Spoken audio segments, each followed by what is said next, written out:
Welcome friends, चयन गढ़ की ऑनलाइन क्लासेस में आपका स्वागत है। कैसे हैं आप लोग? मैं ऐसा करता हूँ आप कुशल होंगे और इस कोविड काल में सुरक्षित होंगे, घर पर होके, घर पर रह के और ऑनलाइन क्लास का आनंद ले रहे होंगे। हमारी चयन गढ़ की टीम के साथ आप जुड़े हुए हैं और इस पर जो भी क्लासेज अभी आप लोगों को प्रोवाइड की जा रही है उसको आप वॉच कर रहे होंगे, उसका लाभ आप उठा रहे होंगे। दोस्तों, बहुत सारे बच्चे नए जुड़े हुए हैं तो उन अभ्यर्थियों से थोड़ी चर्चा कर दी जाए।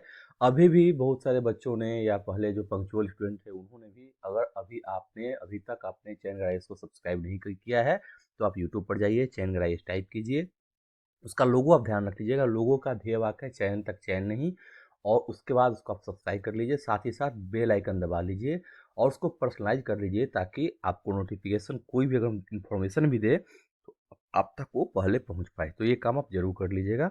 इसके साथ ही साथ घर पे सुरक्षित रहना है, बहुत ही नितांत एकदम आवश्यक जरूरी काम हो तभी आप घर से बाहर जाइएगा। घर पर बैठ के ऑनलाइन क्लास के माध्यम से आप स्टडी कर सकते हैं, सेल्फ स्टडी भी कर सकते हैं।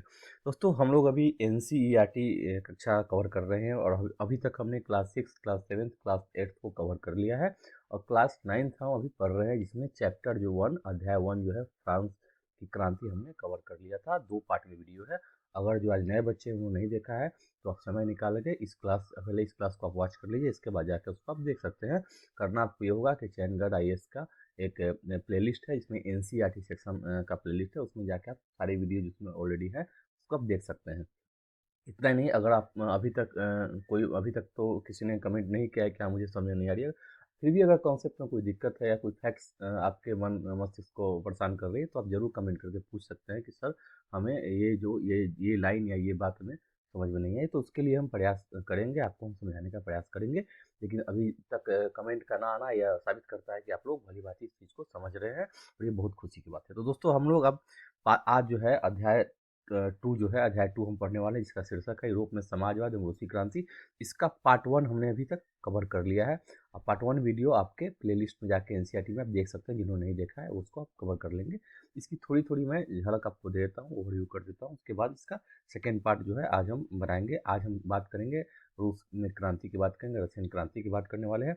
मैंने बताया था कि यूरोप में समाजवाद जो है का विकास धीरे धीरे होता है और समाजवाद के नींव पर ही यहाँ रूसी क्रांति का जन्म होता है। अब देखिएगा, नींव जो है समाजवादी विचारधारा से प्रभावित होते हैं वहाँ के लोग, अंततः कुछ ऐसी स्थितियाँ बनती है जिसके कारण वहाँ पर रशियन क्रांति होती है। जार निकोलस द्वितीय का जो शासन होता है, वहाँ जारशाही का अंत होता है। और आप ये भी देखेंगे कि इसके बाद पूरे रसिया में ये समाजवादी क्रांति ने बहुत सारे परिवर्तन को स्थापित किया और इसका प्रभाव अन्य देशों पर भी पड़ने लगा और बहुत सारे देश जो है समाजवादी ढांचे को, समाजवादी विचार को हस्तगत करने लगे और इसका प्रभाव बहुत ज़्यादा पड़ा। आप बाद में पढ़ेंगे कि एक समाजवाद और पूंजीवाद दोनों में एक शीत युद्ध के नाम से एक युद्ध भी जारी होती है, जो विचारधारा के रूप में युद्ध है, उसकी भी चर्चा हम करेंगे। तभी हम इस टॉपिक पे बात करते हैं। तो सामाजिक परिवर्तन के युग के इससे पहले हमने बात की थी। आपको थोड़ा सा ओवरव्यू कर देता हूँ कि फ्रांसीसी क्रांति के जो जो विचार थे, सबसे ज़्यादा उसमें विचारों में हमने उसमें पढ़ा था स्वतंत्रता, समानता और बंधुत्व। इन विचारों को हमने पढ़ा कि वहाँ पर इन विचारों के द्वारा वहाँ फ्रांसीसी क्रांति का सूत्रपात होता है। वहाँ का दार्शनिक वर्ग जो है विभिन्न प्रकार से बहुत ऐसे विचारों को लिखित रूप देता है, कहानी के माध्यम से, कविता के माध्यम से, स्टेज पर उस शो के माध्यम से आम मस्तिष्क तक उसको पहुंचाते हैं, उस विचार को पहुंचाते हैं। यहाँ पर बात करेंगे हम, यहाँ बहुत सारे ऐसे दार्शनिक हैं जिन्होंने फ्रेंच क्रांति को बहुत ही ज़्यादा, एक बोलते हैं उसको बोलते हैं मेंटल जो है मस्तिष्क के विकास के तौर पर देखेंगे, बुस्टअप के तौर पर देखेंगे। उन्होंने एक नई औषधि प्रदान की, क्रांति के संचार के लिए एक नवीन ऊर्जा का संचार किया लोगों के मस्तिष्क में। उसके बाद फ्रांसीसी क्रांति का आप परिणाम जानते हैं। फ्रांसीसी क्रांति के बाद आप देखेंगे कि वहाँ पर बुर्बो राजवंश का पतन होता है, लुई सोलहवां को फांसी दी जाती है, बाद में रानी को भी फांसी दी जाती है एंटायत को। तो ये भी आपने वहाँ पर देखा, मैंने आपको पढ़ाया था। और इतना ही नहीं, अब देखते उसके बाद हम देखेंगे कि वहाँ पर एक और शासन व्यवस्था स्थापित होती है, रोबेस्पियर का आतंक के नाम से उसको जाना जाता था। उसके बाद फिर डायरेक्टरी का शासन होता है, फिर नेपोलियन बोनापार्ट की हम बात करते हैं, नेपोलियन कोड की हम बात करते हैं।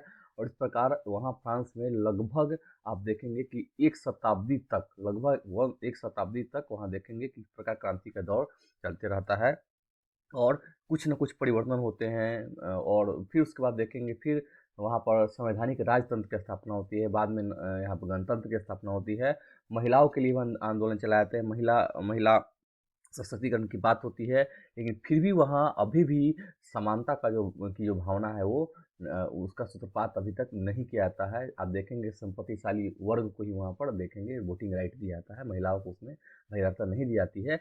बाद में 1848 ईस्वी में जाके फ्रांस में सारे महिलाओं को मताधिकार दिया जाता है। तो इसलिए बार बार ये प्रश्न आता है कि जो फ्रांस की क्रांति, रसिया की क्रांति, इस प्रकार की क्रांति में यहाँ पर देखेंगे कि सभी को बहुत महिलाओं को बहुत ज़्यादा संघर्ष करना पड़ा था, राजनीतिक लड़ाई लड़नी पड़ी थी। वहीं भारत में आज़ादी के साथ ही सभी वर्गों को एक समान अधिकार प्रदान किए गए थे, जो बहुत बड़ी बात थी। चाहे लोग पढ़े लिखे हो, अनपढ़ हो, कोई भी व्यक्ति हो, गरीब हो, अमीर हो, किसी भी जाति से भी, धर्म से हो, उनको बिना भेदभाव किए हमारे भारतीय लोकतंत्र, नवजात लोकतंत्र ने सभी को एक समान अधिकार दे प्रदान कर दिया था। सभी को वोटिंग रैंक प्रदान कर दी गई थी। हालांकि उस वक्त उम्र 21 साल रखी गई थी, बाद में उसको 18 साल कर दिया गया था। राजीव गांधी के काल में कौन सा संविधान संशोधन बार बार पूछा आता है, वो आपसे मैं प्रश्न बाद मैंने किया था, अभी तक कमेंट हमें नहीं मिला है, तो फिर से एक बार इसका आप जवाब जरूर दीजिएगा।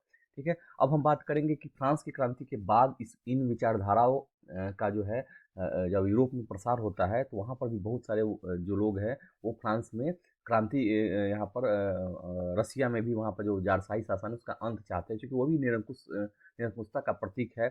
वहाँ पर देखेंगे कि धीरे धीरे विचारों के बारे में, जब उसके परिवर्तन के बारे में धीरे धीरे वहाँ पर आप देखेंगे रसिया में उसका प्रसार होता है, और उसका असर ये होता है कि वहाँ रसियन समाज में भी देखेंगे कि वहाँ जारशाही जो है वह वही भी निरंकुश शासन के अंतर्गत काम करता है।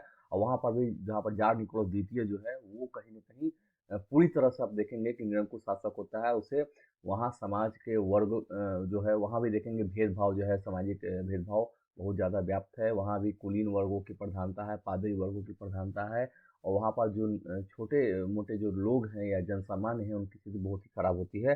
तो क्रांति का जो विचार इन सभी के मन मस्तिष्क में आता है वहाँ पर, तो देखेंगे कि बाद में मार्क्स के उदय के साथ मार्क्सवादी जो है विचारधारा से प्रभावित होकर धीरे धीरे लोगों ने ये ठान ली कि हमें भी यहाँ पर जारशाही का अंत करना है और हमें भी समाजवादी व्यवस्था को अपनाना है, क्योंकि समाजवादी व्यवस्था में सभी को समान माना गया है। सभी पर सामूहिक संपत्ति पर सामूहिक अधिकार की बात की गई, वहाँ पर सभी के हक बराबर करने की बात की गई। इस प्रकार जब इस प्रकार की विचारधारा जो अधिकतर लोगों को, जो आप अधिकतर जनसंख्या उन्हीं लोगों की है, तो उन लोगों ने इन सभी इस सब विचारों से अवगत होते हैं, तो उनको ये मान के चलते हैं कि अगर ऐसी व्यवस्था लागू कर दी जाती है तो हमारे साथ न्याय होगा, हम समाज में जो है बिना भेदभाव के एक सामान्य जीवन जी पाएंगे। तो इस प्रकार मैंने देखी कि उपनिवेशों में जो भी घटनाएं घटती है, उपनिवेशिक देशों में धीरे धीरे इसका प्रसार होता है। फ्रांस की क्रांति का, रशियन क्रांति का प्रसार और भी उपनिवेशिक देशों में आता है। धीरे देखेंगे आप कि सारे जो उपनिवेशिक देश है धीरे धीरे स्वतंत्र होने लगते हैं। तो आपको मैंने एक लिस्ट बनाने के लिए बोला था कि कौन कौन से ऐसे दो देश हैं जो औपनिवेशिक शासन का अंत करते हैं, इन विचारधारों से प्रभावित होकर करते हैं। मैंने राजा राममोहन राय की बात की थी, और यहाँ पर आपको बताया था कि राजा राममोहन राय भी बहुत ज़्यादा प्रभावित थे फ्रांसीसी क्रांति से। टीपू सुल्तान भी फ्रांसीसी क्रांति से बहुत ज़्यादा प्रभावित था। तो ये भारतीय जनमानस पर भी वहाँ पर फ्रांस की क्रांति का प्रभाव पड़ता है, और धीरे धीरे इस क्रांति ने लगभग सारे यूरोप में ही नहीं, एशिया, अफ्रीका, इन सभी देशों में जो औपनिवेशिक देश है उनमें भी क्रांति का प्रसार होता है। और मन मस्तिष्क में ही क्रांति की उपज शुरुआत तौर पर तो ये मानसिक तौर पर ही मजबूत होते हैं। धीरे धीरे वो उसके लिए प्रयास करते हैं, और अंततः आप देखेंगे एक समय आता है जो सारे अपने धीरे धीरे स्वतंत्र होने लगते हैं। ठीक है, अब यहाँ बात करेंगे कि यूरोप में अभी भी बहुत सारे लोग जो है अब हमने बात की थी कि 3 प्रकार के लोग यहाँ पर होते थे, 3 प्रकार की विचारधाराएँ हैं। समाज का 3 खेमा था, जिसमें एक था रूढ़िवादी खेमा, जिसको कंजर्वेटिव्स कहते थे, और कुछ लोग जो थे उसमें लिबरल्स थे, जिसको उदारवादी कहते थे, और कुछ आमूल परिवर्तनवादी थे, रेडिकल थे, और चौथा जो खेमा है वो समाजवादी होंगे, सोशलिस्ट होंगे। इसकी हम बात करेंगे। तो रूढ़िवादी क्या करते हैं, वो परिवर्तन को जरूरी नहीं मानते। वो उनका कहना था कि समाज का आमूल पुनर्गठन जरूरी है, लेकिन वो धीरे धीरे होना चाहिए। उनका प्रक्रिया बहुत धीरे, बदलाव को तैयार थे, लेकिन चाहते थे कि बदलाव अकस्मात न हो, धीरे धीरे हो। दूसरी तरफ उदारवादी थे, उन्होंने बोला कि वो भी वही चाह रहे थे कि हो विचारधारा हो, प्रभाव हो, धीरे धीरे समाज में बदलाव हो, लेकिन वो भी चाहते थे कि धीरे धीरे हो, क्रमिक रूप से हो। और आमूल परिवर्तनवादी रेडिकल्स है, जो अचानक कहते थे क्रांति के माध्यम से अचानक परिवर्तन जो है वो बहुत ही ज़्यादा नितांत आवश्यक, उसकी बात वो करेंगे। तो इस प्रकार हम देखेंगे कि इन सभी विचारधारा में रेडिकल पुनर्गठन जो है, यहाँ पर हमको ध्यान देना है कि रूस में जो क्रांति होती है उसमें जो समाजवाद की बात की जाती है, तो ये सबसे महत्वपूर्ण शक्तिशाली विचारों के श्रृंखला का हिस्सा बन जाता है। हम देखेंगे कि समाजवादी विचारधाराएं लगभग पूरे विश्व को अपने चपेट में ले लिया था। एक समय था जो समाजवादी विचारधारा को ज़्यादा महत्व दिया जाने लगा था। अब हम बात करेंगे, आपको मैंने बताया, ऐसे मैंने पिछले वीडियो में बताया था, उदारवादी, रेडिकल और रूढ़िवादी में अंतर क्या है, तो आपको मैं यहाँ पर स्किप करता हूँ इसको, आप उस पुरानी वीडियो में जाके देख लीजिएगा, ठीक है। अब मैंने ये भी बताया था कि औद्योगिक समाज और सामाजिक परिवर्तन क्या होता है। तो औद्योगिक समाज में क्या होता है कि जब उद्योग धंधों का विकास होता है, तो वहाँ देखेंगे औद्योगिक, जब नए नए उद्योग का विकास हो रहा है, रेलवे का प्रसार हो रहा है, औद्योगिक क्रांति का जब दौर होता है, तो उसमें जो सामाजिक उद्योग में काम करने वाले लोग जो हैं, मजदूर वर्ग हैं, वो भी वहाँ पर काम करते हैं। इनकी मजबूरी बहुत कम होती है, बेरोजगारी की समस्या है, काम के घंटे अधिक है, बहुत सारे अधिकार नहीं है, मूलभूत आवश्यकता की उनकी पूर्ति नहीं हो रही है, औद्योगिक वस्तुओं की मांग में गिरावट आने पर उन पर भी असर पड़ता है, चूंकि वो बेरोजगार हो जाते हैं। तो वहाँ वो एक कुछ ऐसा समूह वर्ग था जो ये मान के चलता था कि उसके साथ अन्याय किया जा रहा है। तो इन्हीं लोगों पर मार्क्स की विचारधारा का प्रभाव करता है। जो मार्क्स बोलता है कि जो है इनका मेहनत की कमाई जो है, ये उद्योगपति लोग खा जाते हैं, इनको अपनी मेहनत में सालाना भी नहीं मिलता, जो मेहनत करते हैं वही इनको प्राप्त नहीं होता है। इस प्रकार के विचार जो हैं इनके विचार से बहुत ज़्यादा प्रभावित होते हैं। फिर हम बात करते हैं कि जैसे उद्योग धंधों का विकास होगा, तो यहाँ पर बहुत सारी बस्तियाँ जो है उसका भी विकास होगा, एक नए मार्केट का विकास होगा, बस्ती बनने लगेंगे, वहाँ वहाँ पर जो है जीवन बहुत ही ज़्यादा दुर्लभ हो जाएगा, क्योंकि उनके पास मूलभूत सुविधाएं नहीं होंगी। तो इस प्रकार विकास के साथ विनाश की संभावनाएं भी हम देखेंगे, और लोगों का जो जीवन स्तर है धीरे धीरे कम होने लगेगा। कारण है उद्योगपति जो है पूंजी मुनाफा जो है पूरा अपने हस्तगत कर लेते हैं। इनके पास सिर्फ खाने पीने और रहने की जगह है, इनके इनके काम के घंटे अधिक है, इनके साथ बहुत ही शोषण पूर्वक विचार किया, तो बहुत ही इनका शोषण होता है। तो इस प्रकार के जो क्रियाकलापें हो रही हैं उनका विरोध करेंगे समाजवादी, और कहेंगे कि नहीं, ये बहुत ही गलत है, क्योंकि इनकी खून की पसीने की कमाई से आप लोग प्रगति कर रहे हैं, जबकि इनको इनका हिस्सा नहीं मिलता है। इस प्रकार की बात करेंगे। इसकी बात भी मैंने कर दी थी, तो मैं इसको स्किप करता हूँ। कृपया आप आगे उसका वीडियो पार्ट 1 में जाके आप उसको देख लीजिएगा। फिर हम कार्ल मार्क्स और यहाँ पर फ्रेडरिक एंगल्स की हमने बात की थी, कि इन्होंने विचार दिया कि इन्होंने बताया कि औद्योगिक समाज पूंजीवादी समाज है। फैक्ट्री में लगी पूंजी पर पूंजीपतियों का स्वामित्व और पूंजीपतियों का मुनाफा मजदूरों की मेहनत से पैदा होता है। मार्क्स यह निष्कर्ष देते हैं कि जब तक निजी पूंजीपति इस तरह मुनाफे का संचय करते जाएंगे, तब तक मजदूर की स्थिति में सुधार नहीं हो सकता। अपनी स्थिति में सुधार लाने के लिए मजदूरों को पूंजीवाद और निजी संपत्ति पर आधारित शासन को उखाड़ फेंकना होगा। मार्क्स ये मान के चलते हैं कि पूंजीवादी शोषण से मुक्त कराने के लिए मजदूरों को एक अत्यंत भिन्न किस्म का समाज बनाना होगा। एक ऐसे समाज की बात करेंगे जिसमें सारी संपत्ति पर पूरे समाज का, यानी सामाजिक नियंत्रण की बात होगी, स्वामित्व की बात होगी। उन्होंने भविष्य के लिए समाज को साम्यवादी, कम्युनिस्ट समाज का नाम दिया। मार्क्स को विश्वास था कि पूंजीपतियों के साथ होने वाले संघर्ष में जीत अंततः मजदूरों की होगी। उनकी राय में कम्युनिस्ट समाज ही भविष्य का समाज होगा, ये मान के चलते थे। मार्क्स का ये मानना था कि एक ऐसा समय आएगा जब पूरे विश्व पर समाजवादी विचारधारा का प्रभाव होगा और मजदूरों का शासन होगा, सर्वहारा का शासन होगा। इसकी बात हमने की थी। समाजवाद के लिए समर्थन कौन लोग करेंगे, तो यही लोग करेंगे जो जो उनसे परेशान है। उस औद्योगिक जो मजदूर हैं वो सब एकत्र होंगे, और सभी जो निचले तबके के लोग, इन द सेंस काम में जो यहाँ पर शोषण मूलक काम में जो लगे हुए हैं, मजदूर है, गरीब किसान है, तो उन लोगों ने एक संगठन बनाया। संगठन के माध्यम से इस विचारा को प्रसार प्रसार करना शुरू कर दिया, और एक बार एकत्र होकर समाजवादी क्रांति के लिए वो तैयार हो चुके थे। कुछ ऐसी स्थितियां बनती है, परिस्थितियां बनती है वैश्विक लेवल पर, जिसके कारण भी समाजवादी विचारधारा को बल प्राप्त होता है, समाजवादी विचारधारा से प्रभावित लोगों को बल प्राप्त होता है, और वो जो है एकता के सूत्र में पिरो जाते हैं, और अंततः समाजवादी क्रांति के लिए पूरी तरह से तैयार हो जाते हैं। ठीक है, अब हम शुरू करेंगे यहाँ से पार्ट 2। इसका पार्ट 2 सेक्शन जो है शुरू होगा, चैप्टर यहाँ अध्याय 2 का पार्ट 2 हम शुरू करने वाले हैं। इसमें हम आज बात करेंगे रूसी क्रांति की, चूँकि हमें विचारधारा के बारे में हम अवगत हो चुके हैं ऑलरेडी। तो आज हम बात करेंगे रूसी क्रांति की। चलिए रूसी क्रांति शुरू करता हूँ। तो आज जो नए बच्चे हैं वो यहाँ से इसको कंटिन्यू करें। इसका पिछला वीडियो आप जाके एनसीईआरटी के सेक्शन में जाके चैनगढ़ पर जाके प्लेलिस्ट में जाइएगा, एनसीईआरटी सेक्शन उसमें ऑलरेडी आपके पास प्रोवाइड किया गया है, उसमें जाकर उसको बात जरूर कर लीजिएगा। तो मैं फिर भी अगर कोई दिक्कत हो जरूर कमेंट कीजिएगा। तो चलिए ऐसा शुरू करते हैं यहाँ से। यूरोप के सबसे पिछड़े औद्योगिक देशों में से एक रूस में यह समीकरण उलट गया। 1917 की अक्टूबर क्रांति, इसके बारे में बार बार एग्जामिनेशन में पूछे जाते हैं। अक्टूबर क्रांति के जरिए रूस की सत्ता पर समाजवादियों का ने कब्जा कर लिया। फरवरी 1917 में राजशाही के पतन और अक्टूबर की घटनाओं को ही अक्टूबर क्रांति कहा जाता है। यहाँ पर एक प्रश्न आपको और भी है कि खूनी रविवार से आप क्या समझते हैं। तो मैं आपसे प्रश्न करना चाहता हूँ, आप बताइए कि खूनी रविवार किसे कहते हैं, इसका कारण क्या है, आप जरूर बताइए मुझे कमेंट करके। ऐसा कैसे हुआ? क्रांति के समय रूस के सामाजिक और राजनीतिक हालात कैसे थे? इन सवालों का जवाब ढूंढने के लिए अब हम क्रांति के कुछ साल पहले की स्थिति को नजर, मतलब कोई भी क्रांति अकस्मात तो नहीं प्रकट होती है, इसके कुछ ना कुछ संचित कारण होते हैं। तो उन कारणों की चर्चा हम अभी करने वाले हैं, क्या कारण थे जो क्रांति की शुरुआत होती है। तो सबसे पहले हम बात करेंगे रूसी साम्राज्य की, जो रूस में जो शासन कर रहे हैं 1914, उसकी बात करेंगे। प्रथम इसके समय रूस का साम्राज्य क्या था और यहाँ का शासन वर्ग कैसा था, शासन की प्रक्रिया क्या थी, इससे हम आपको अवगत कराने वाले हैं। ठीक है, 1914 में रूस और उसके पूरे साम्राज्य पर जार निकोलस द्वितीय का शासन था। मॉस्को के आसपास पड़ने वाले भूक्षेत्र के अलावा आज का Finland, Latvia, Lithuania, Estonia, Poland, Ukraine और बेलारूस के कुछ हिस्से रूसी साम्राज्य के अंग थे। बाद में यही लैटविया, लिथुआनिया, फिनलैंड, एस्टोनिया ये जो है बफर स्टेट के रूप में आप देखेंगे, शीत युद्ध के बाद इसको बफर स्टेट बना दिया जाएगा। यह साम्राज्य प्रशांत महासागर तक फैला हुआ था और आज के मध्य एशियाई राज्यों के साथ साथ जॉर्जिया, आर्मेनिया व अजरबैजान भी इसी साम्राज्य के अंतर्गत आते थे। सोचिए यूएसएसआर जो है कितना विशाल है। रूस में ग्रीक ऑर्थोडॉक्स चर्च से उपजी शाखा रूसी ऑर्थोडॉक्स क्रिश्चियनिटी के को मानने वाले बहुमत में लोग थे। यहाँ बहुमत का अर्थ है कि ज़्यादा संख्या उनकी थी। ठीक है, अब थोड़ा मैं आपको बाद में देखूंगा। लेकिन इस साम्राज्य के तहत रहने वालों में कैथोलिक, प्रोटेस्टेंट, मुस्लिम और बौद्ध भी शामिल थे। मतलब अब देखेंगे मिला जुला जनसंख्या मिली जुली है, लेकिन बहुमत जो लोगों का है वो रूसी यहाँ पर क्रिश्चियनिटी को, ऑर्थोडॉक्स क्रिश्चियन को मानने वाले हैं। ये फिगर देखिए, ये यहाँ पर यह फिगर है। यहाँ पर यहाँ देखिए सेंट पीटर्सबर्ग स्थित विंटर पैलेस के व्हाइट हॉल में जार निकोलस द्वितीय, मतलब जार निकोलस द्वितीय वहाँ का शासक है, उनका फिगर है वहाँ पर लगाया गया है। इनको बनाया है अर्नेस्ट लिपकार्ड ने 1847 तक द्वारा चित्रित किया है। अब हम आपको थोड़ा मैप से अवगत कर देते हैं।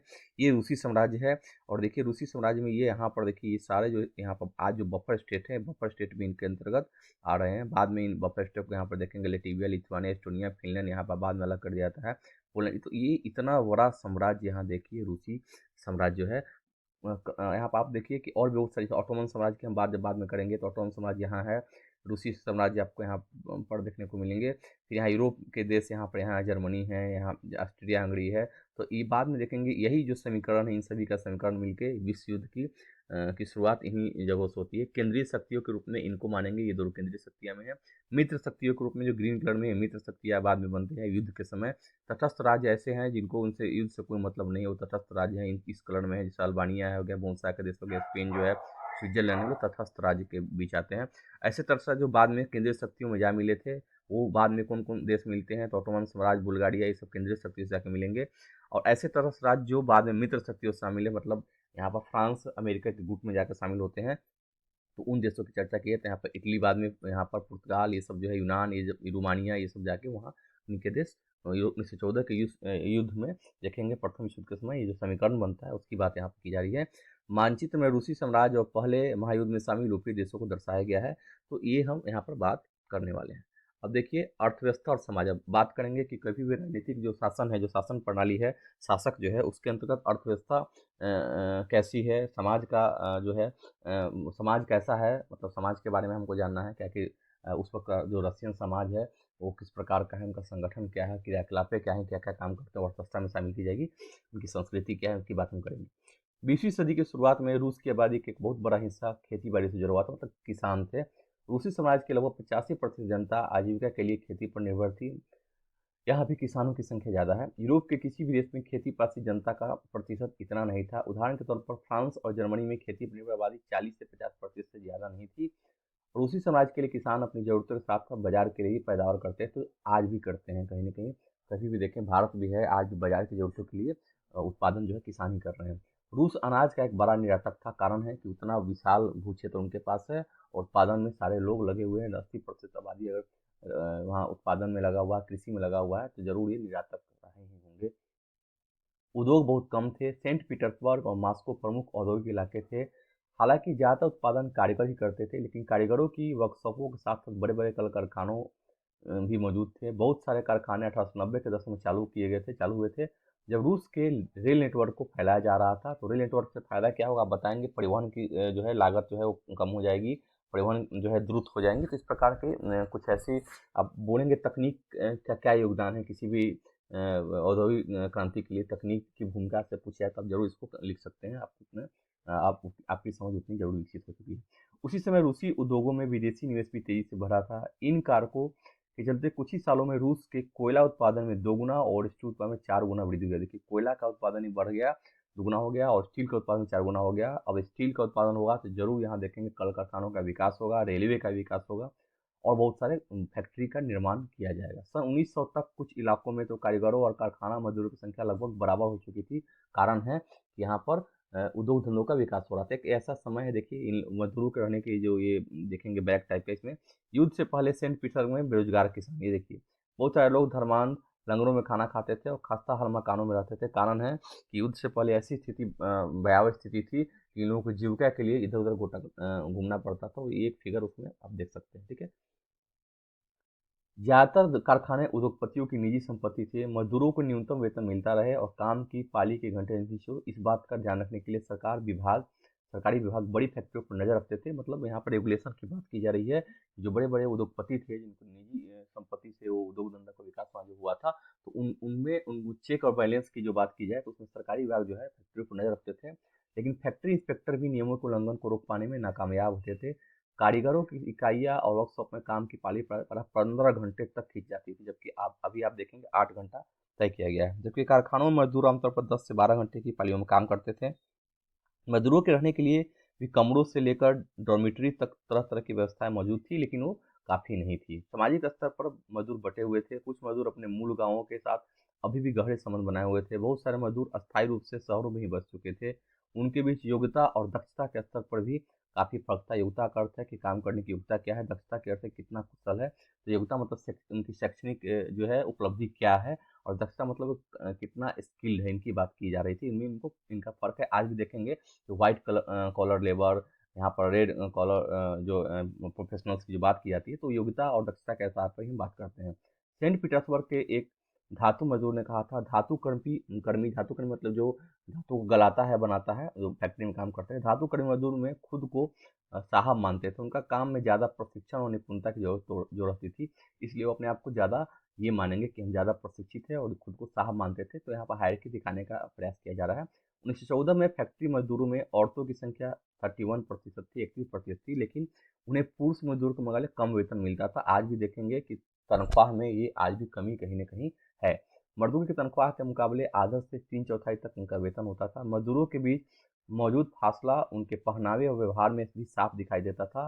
पहने, ओढ़ने, रहने, खाने पीने, इस सब में सामाजिक विभेदन की बात यहाँ पे की जा रही है कि उससे पता चल जाता था कि ये वर्ग जो है कैसा है, और इस वर्ग में जो है आर्थिक जो है विषमता की बात यहाँ पे की जा रही है। जबकि कुछ मजदूरों ने बेरोजगारी या आर्थिक संकट के समय एक दूसरे की मदद करने के लिए संगठन बना लिए थे, लेकिन ऐसे संगठन बहुत कम थे। आप देखेंगे कि हम संगठन ऑर्गेनाइजेशन इसलिए बनाते हैं कि कभी मुसीबत में एक साथ रह के उसका समाधान ढूंढा सके। ये क्रांतिपूर्व रूस में एक डॉर्मिटरी में बने बंकर में सोते मजदूर, देखिए यहाँ पर बंकर टाइप को बनाया गया है, मजदूरों को सोने के लिए व्यवस्था की गई है। ये पालियों में बारी बारी से सोते थे और परिवार को साथ नहीं रखते थे। मतलब काम करना है और आराम करना है, बाकी घर नहीं जाना है, परिवार को नहीं रखना है, ऐसी व्यवस्था यहाँ पर की गई थी। इन विभेदों के बावजूद, मतलब जो ये इतना जो विभाजन इनमें है या इतना जो भेदभाव है, जब किसी को नौकरी से निकाल दिया जाता था या उन्हें मालिकों से कोई शिकायत होती थी, तो मजदूर एकजुट होकर हड़ताल भी कर देते थे।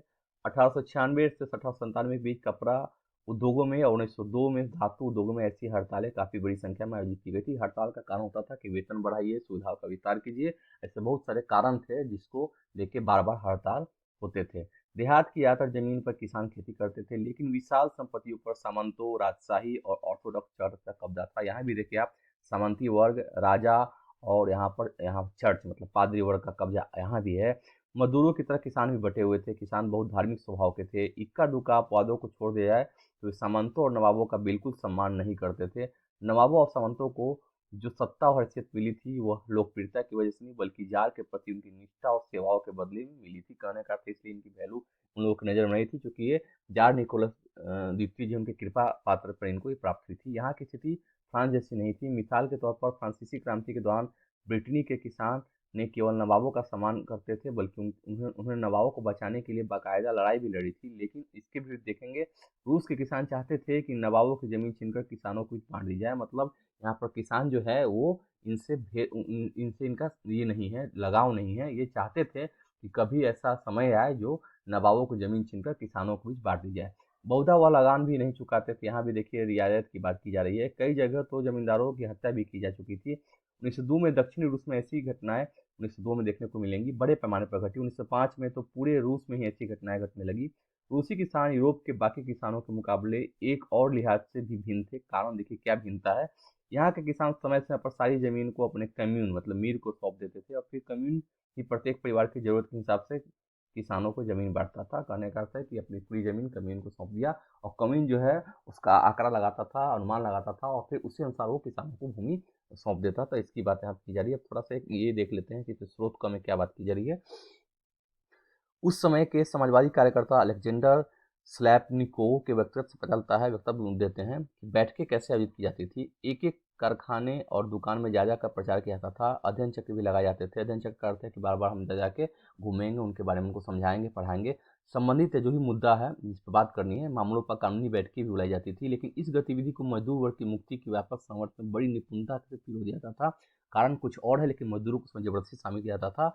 इतनी विद्वता का यहाँ पर परिचय दिया जाता था कि मजदूरों को बहुत निपुणता के साथ उसके साथ जोड़ दिया था, उस मुद्दे के साथ जोड़ देते थे। ये गैर कानूनी बैठकें जरूरत के वक्त फौरन आयोजित कर ली जाती थी। मतलब बहुत तुरंत उनको, उनका संगठन ऐसा था कि तुरंत बहुत ही जरूरी बात है तो तुरंत वो क्या करेंगे, फौरन आयोजित कर लेंगे। लेकिन लंच के दौरान शाम को फाटक के बाहर यार्ड में या कई मंजिले इमारतों की सीढ़ियों पर व्यक्तिगत ढंग से बैठकें आयोजित की जाती थी। सबसे जागरूक मजदूर दरवाजे के पास प्लग का काम संभालते थे और मुहाने पर पूरी भीड़ इकट्ठा हो जाती थी।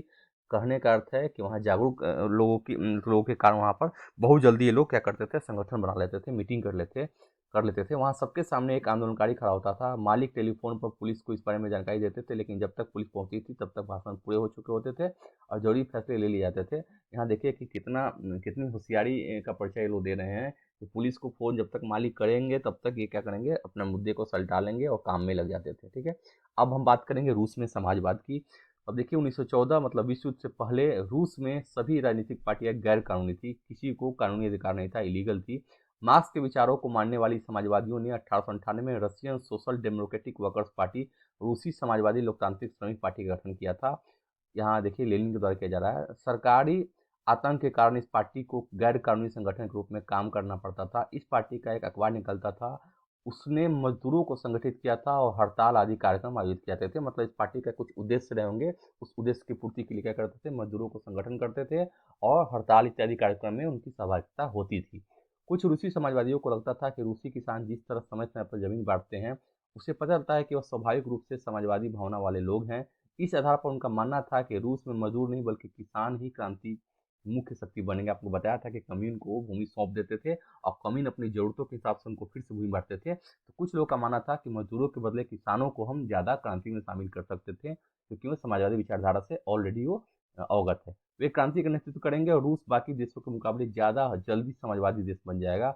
19वीं सदी के आखिर में रूस के ग्रामीण इलाकों में समाजवादी काफी सक्रिय थे। सन 1900 में उन्होंने सोशलिस्ट रिवोल्यूशनरी पार्टी समाजवादी क्रांतिकारी पार्टी का गठन कर लिया। इस पार्टी ने किसानों के अधिकारों के लिए संघर्ष किया और मांग की कि सामंतों के कब्जे वाली जमीन फौरन किसानों को सौंपी जाए। ठीक है, तो यहाँ पर कुछ स्थानीय मांगों को लेकर ये एकजुट हो रहे हैं।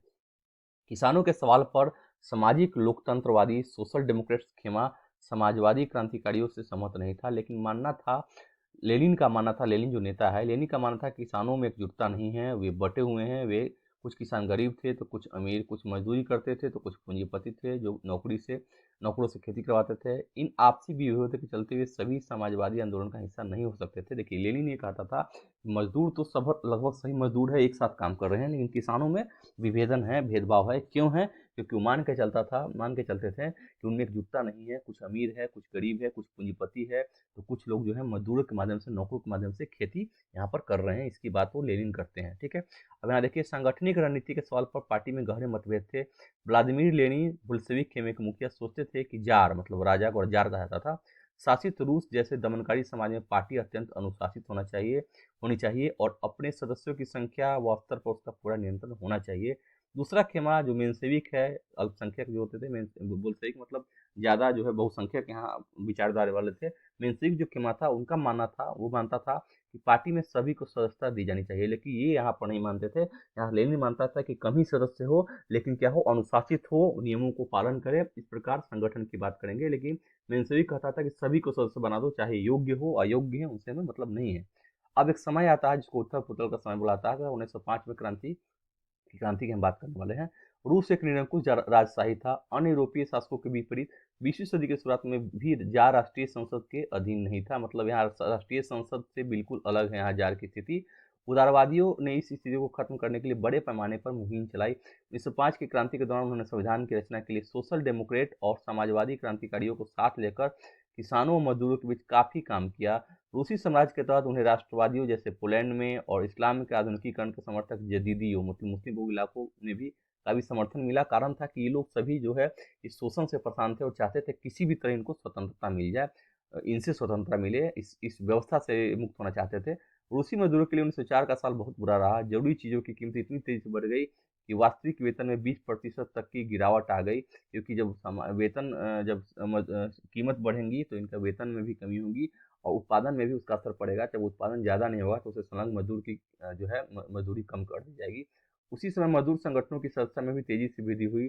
जब 1904 में ही गठित की गई असेंबली ऑफ रशियन वर्कर्स, रूसी श्रमिक सभा जिसको बोलते हैं, कि 4 सदस्यों को प्यूतिलो आयरन वर्कर्स में उनकी नौकरी से हटा दिया गया, तो मजदूरों ने आंदोलन छेड़ने का ऐलान कर दिया। कारण है कि उत्पादन ज़्यादा नहीं हो रहा है, उत्पादन कम है, तो उसमें मजदूरों की छटनी आज भी देखेंगे कि जब भी उत्पादन प्रक्रिया में कुछ भी ऐसी रुकावट आती है, चाहे सरकारी नीतियों से आए या समय के कारण आए, तो उसमें क्या होता है कि मजदूरों को नौकरी से निकाला जाता है, क्योंकि वो पेमेंट बैठा के तो नहीं देंगे। तो यहाँ भी ऐसी स्थिति होती थी, लेकिन इसके लिए विरोध प्रदर्शन यहाँ पे शुरू कर रहे हैं।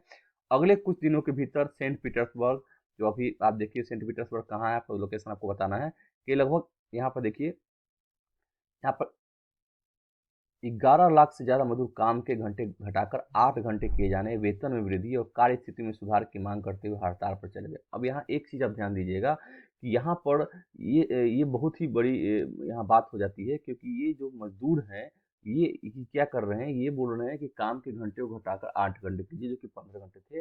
वेतन में वृद्धि की बात करेंगे। फिर जो कार्य की स्थितियाँ है, मतलब कार्य स्थिति का अर्थ है कि यहाँ वहाँ पर जहाँ काम कर रहे हैं वहाँ पर कार्य करने की स्थितियाँ नहीं है, वहाँ पर वैसे माहौल नहीं है, तो उस माहौल को बनाने के लिए, उनके वेतन में सुधार के लिए इत्यादि के लिए वो हड़ताल उसकी मांग करते थे, बहुत समय से मांग किया करते थे और अंततः वो हड़ताल पर चले जाते थे। ठीक है। अब देखिए 1,10,000 जो मजदूर है, तो 1,10,000 मजदूर जो है, इसकी आप संख्या से आप ध्यान दीजिए कि इतनी बड़ी संख्या में जो मजदूर हैं, उनको अगर उनकी स्थिति ऐसी है, तो बाकी एक खाली हम सेंट पीटर्सबर्ग की बात कर रहे हैं, यहाँ पर एक फैक्ट्री की बात की जा रही है।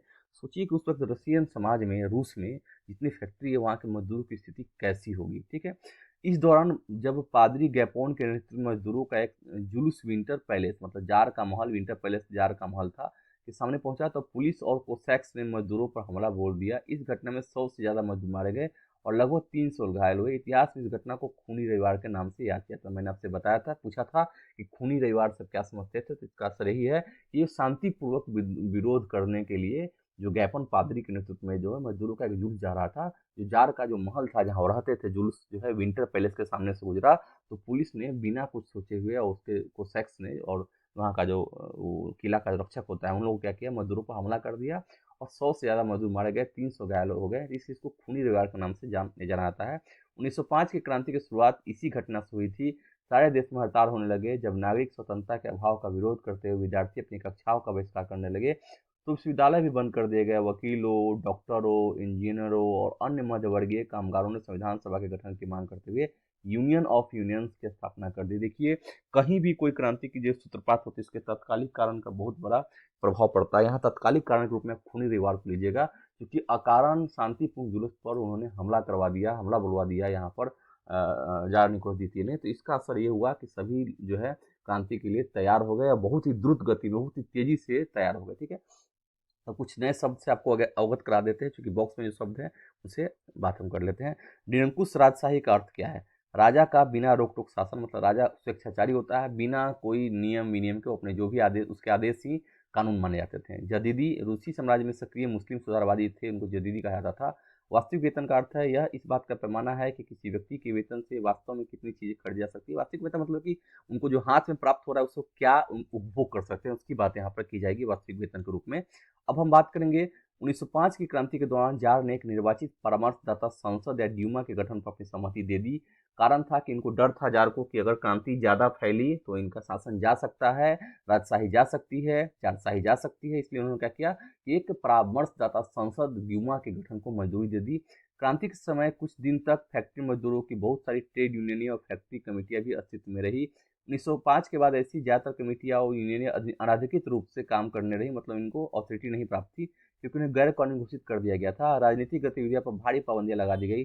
जार ने पहली ड्यूमा को मात्र 75 दिन के भीतर और पुनर्निर्वाचित दूसरी ड्यूमा को 3 महीने के भीतर बर्खास्त कर दिया, क्योंकि ये जार चाहते थे कि किसी भी तरह जो ये विरोध प्रदर्शन का दौर है उसको समाप्त कर दिया जाए। तो इसने क्या किया कि ऐसे ही औपचारिक रूप से एक घोषणा कर दी कि हम यहाँ पर एक ड्यूमा का गठन करेंगे। लेकिन जैसे ही उनके उद्देश्य की पूर्ति होती है वो क्या करते हैं, 75 दिन के भीतर पहली ड्यूमा को खत्म करते हैं और दूसरी ड्यूमा जो है जो 3 महीने के भीतर वो फिर बर्खास्त कर देते हैं। इसके बाद आप देखेंगे वो किसी तरह की जवाबदेही या अपनी सत्ता पर किसी तरह का अंकुश नहीं चाहता था, मतलब अभी भी वो निरंकुश राज करना चाहता था। उसने मतदाता कानूनों में फेरबदल करके तीसरी ड्यूमा में रूढ़िवादी राजनेताओं को भर डाला। देखिए ये भी दिमाग से यहाँ चल रहा है जार। यहाँ पर निकोलस द्वितीय को अब देखिए कि ये अपने समर्थक वाले जो नेता है उनको क्या करता है, तीसरी ड्यूमा में जगह प्रदान करवा दिया जाता है। उदारवादियों और क्रांतिकारियों को बाहर रखा गया था, क्योंकि ये बार बार प्रश्न करते हैं, प्रश्न पूछते हैं, तो जानबूझकर उनको अलग रखा गया। अब एक ऐसा समय आता है जब प्रथम विश्व युद्ध की शुरुआत होती है और इसमें क्या होता है कि ऐसी क्या स्थितियां बनती है जिसके कारण और भी आंदोलन तेज हो जाते हैं और जार निकोलस द्वितीय का जो शासन है बहुत ही ज़्यादा दुर्लभ हो जाता है और एक ऐसा समय आता है जब उनको गद्दी से हटा दिया जाता है, उनकी हत्या कर दी जाती है और यहाँ पर जारशाही का अंत होता है और समाजवादी क्रांति जो है अपने लक्ष्य को पा जाती है। तो उस घटना का विवरण हम पढ़ने वाले हैं। पहला विश्व युद्ध और उसी क्रांति। पहला विश्व युद्ध जो है कब शुरू होता है, आपसे प्रश्न पूछा जाएगा कि जो प्रथम विश्व युद्ध की शुरुआत, तो हम जब टॉपिक पढ़ेंगे फर्स्ट वर्ल्ड वार तो उसमें आपको स्पेशल पढ़ना है उसके राजनीतिक कारण क्या क्या थे, क्या ऐसी जरूरत हो गई प्रथम विश्व युद्ध की, किस प्रकार माहौल क्रिएट हुआ पूरे वर्ल्ड लेवल पर, किस प्रकार गुटबंदियां हुई, क्या क्या मुद्दे थे और क्यों इस क्रांति की शुरुआत हुई, प्रथम विश्व युद्ध जो है कारण क्या रहे थे, उसकी चर्चा हम अलग करने वाले हैं। पर यहाँ देखिए कि रूस जो है प्रथम विश्व युद्ध के कारण रूस पर क्या प्रभाव पड़ता है, प्रथम विश्व युद्ध में रूस में क्या ऐसी एक्टिविटी, क्या ऐसा उसमें होता है जो इसका प्रभाव रसिया में क्रांति के रूप में हम देखते हैं, बोल्शेविक क्रांति के रूप में देखते हैं, क्या असर है देखते हैं, इसकी बात करते हैं। 1914 में 2 यूरोपीय गठबंधनों के बीच युद्ध छिड़ गया। एक खेमे में जर्मनी, ऑस्ट्रिया और तुर्की, जिसको केंद्रीय शक्तियां बोलते थे, तो दूसरी खेमे में फ्रांस, ब्रिटेन व रूस, बाद में इटली और रोमानिया भी इस खेमे में शामिल हो गए थे। इन सभी देशों के पास विशाल वैश्विक साम्राज्य थे, इसलिए यूरोप के साथ साथ यह युद्ध यूरोप के बाहर ही फैल गया था। इस युद्ध को पहला विश्व युद्ध कहा जाता था। विशाल साम्राज्य का अर्थ है कि औपनिवेशिक देश भी इनके पास बहुत है, ब्रिटेन के पास बहुत सारे औपनिवेशिक देश हैं, तो उन सभी जगह इस युद्ध का विस्तार होता है। इसलिए बोला था कि युद्ध यूरोप में ही लड़ा जा रहा है, लेकिन इसका प्रभाव अपने सारे विश्व पर इसका प्रभाव आप देखेंगे। इस युद्ध को शुरू में रूसियों का काफी समर्थन मिला, जनता ने जार का साथ दिया, लेकिन जैसे से युद्ध लंबा खिंचता गया जार ने ड्यूमा में मौजूद मुख्य पार्टियों को सलाह लेना छोड़ दिया। उसके प्रति जन समर्थन कम होने लगा। जर्मनी विरोधी भावनाएं दिनों दिन बलवती होने लगी। जर्मनी विरोधी भावनाओं के कारण ही लोगों ने सेंट पीटर्सबर्ग का नाम बदलकर पेट्रोग्राद रख दिया, क्योंकि सेंट पीटर्सबर्ग जर्मन नाम था। तो उन्होंने देखिए इन्होंने नाम जो है यहाँ देखिए एक औपचारिक रूप से जब नाम का परिवर्तन करके, तो ये सूचना सांकेतिक इसका असर है कि सांकेतिक कारण ये है कि नाम बदल कर ये जाहिर करना चाहते हैं कि हमें इनसे कोई मतलब नहीं है, जर्मनी की भावनाओं से ये बिल्कुल ये तार हो चुके हैं। यहाँ देखिए जारीना, जिसको जार की पत्नी जो है, जिसको महारानी जो है उनका जारीना उनको बुलाता था, अलेक्सांद्रा के जर्मन मूल का होने का और उसके घटिया सलाहकारों, खास तौर से रास्पुतिन नामक एक सन्यासी राजशाही और अलोकप्रिय बना दिया था, क्योंकि खुद जो है रास्पुतिन जो है भ्रष्ट है और रानी उसके प्रभाव में रहती थी, ऐसी वहां पर अफवाहें चल रही थी। ठीक है, प्रथम विश्व युद्ध के पूर्वी मोर्चे पर चल रही लड़ाई पश्चिमी मोर्चे की लड़ाई से भिन्न थी। पश्चिम में सैनिक पूर्वी फ्रांस की सीमा पर बनी खाइयों से लड़ाई लड़ रहे थे, जबकि पूर्वी मोर्चे पर सेना ने काफी बड़ा फासला तय कर लिया था। इस मोर्चे पर बहुत सारे सैनिक मौत के मुंह में जा चुके थे। अब पूर्वी मोर्चा और पश्चिम मोर्चा क्या है, तो आप इसको ध्यान दीजिएगा। मैप अगर माइंड मैप पहले खोलिए, देखिए कि पश्चिम छोर पर जो है वहां पर जो लड़ाई लड़ी जा रही थी उनकी बात की जा रही है। पूर्वी फ्रांस की सीमा, फ्रांस का कहाँ है, फ्रांस आप ध्यान दीजिए कि फ्रांस की सीमा पर जो खाइयों में जो लड़ाई लड़ रहे थे, तो यहाँ देखिए 2 मोर्चे पर यहाँ पर लड़ाई हो रही है और एक जो है पश्चिम साइड में है, एक पूर्वी में, तो रसिया के बॉर्डर देखेंगे उस साइड में एक युद्ध हो रहा है और एक यूरोपीय बॉर्डर आप देखिए पश्चिम के साइड में देखिए, तो वहाँ पर 2 तरह के यहाँ पर युद्ध हो रहे थे। सेना की पराजय ने रूसियों का मनोबल तोड़ दिया। 1914 से 16 के बीच जर्मनी और ऑस्ट्रिया में रूसी सेनाओं को भारी पराजय झेलनी पड़ी। 1917 तक 70 लाख लोग मारे जा चुके थे। पीछे हटती रूसी सेनाओं ने रास्ते में पड़ने वाली फसलों इमारतों को भी नष्ट कर डाला ताकि दुश्मन की सेना वहां टिक नहीं सके। देखिए ये आतंक था कि अगर ये नहीं फसल नष्ट करते तो वहां पर डेरा डाल के उनको भोजन की उपलब्धता हो जाती, तो बहुत समय तक वहां टिकते और युद्ध करते। तो इन्होंने क्या किया, जब लौटते वक्त उन्होंने क्या किया था कि जो महत्वपूर्ण इमारत है उनको नष्ट कर डाला, फसलों को नष्ट कर डाला ताकि दुश्मन जो है वहां न टिक सके। फसलों इमारतों के विनाश से रूस में 30 लाख से ज्यादा लोग शरणार्थी हो गए। इन हालात ने सरकार और जार दोनों को अलोकप्रिय बना दिया।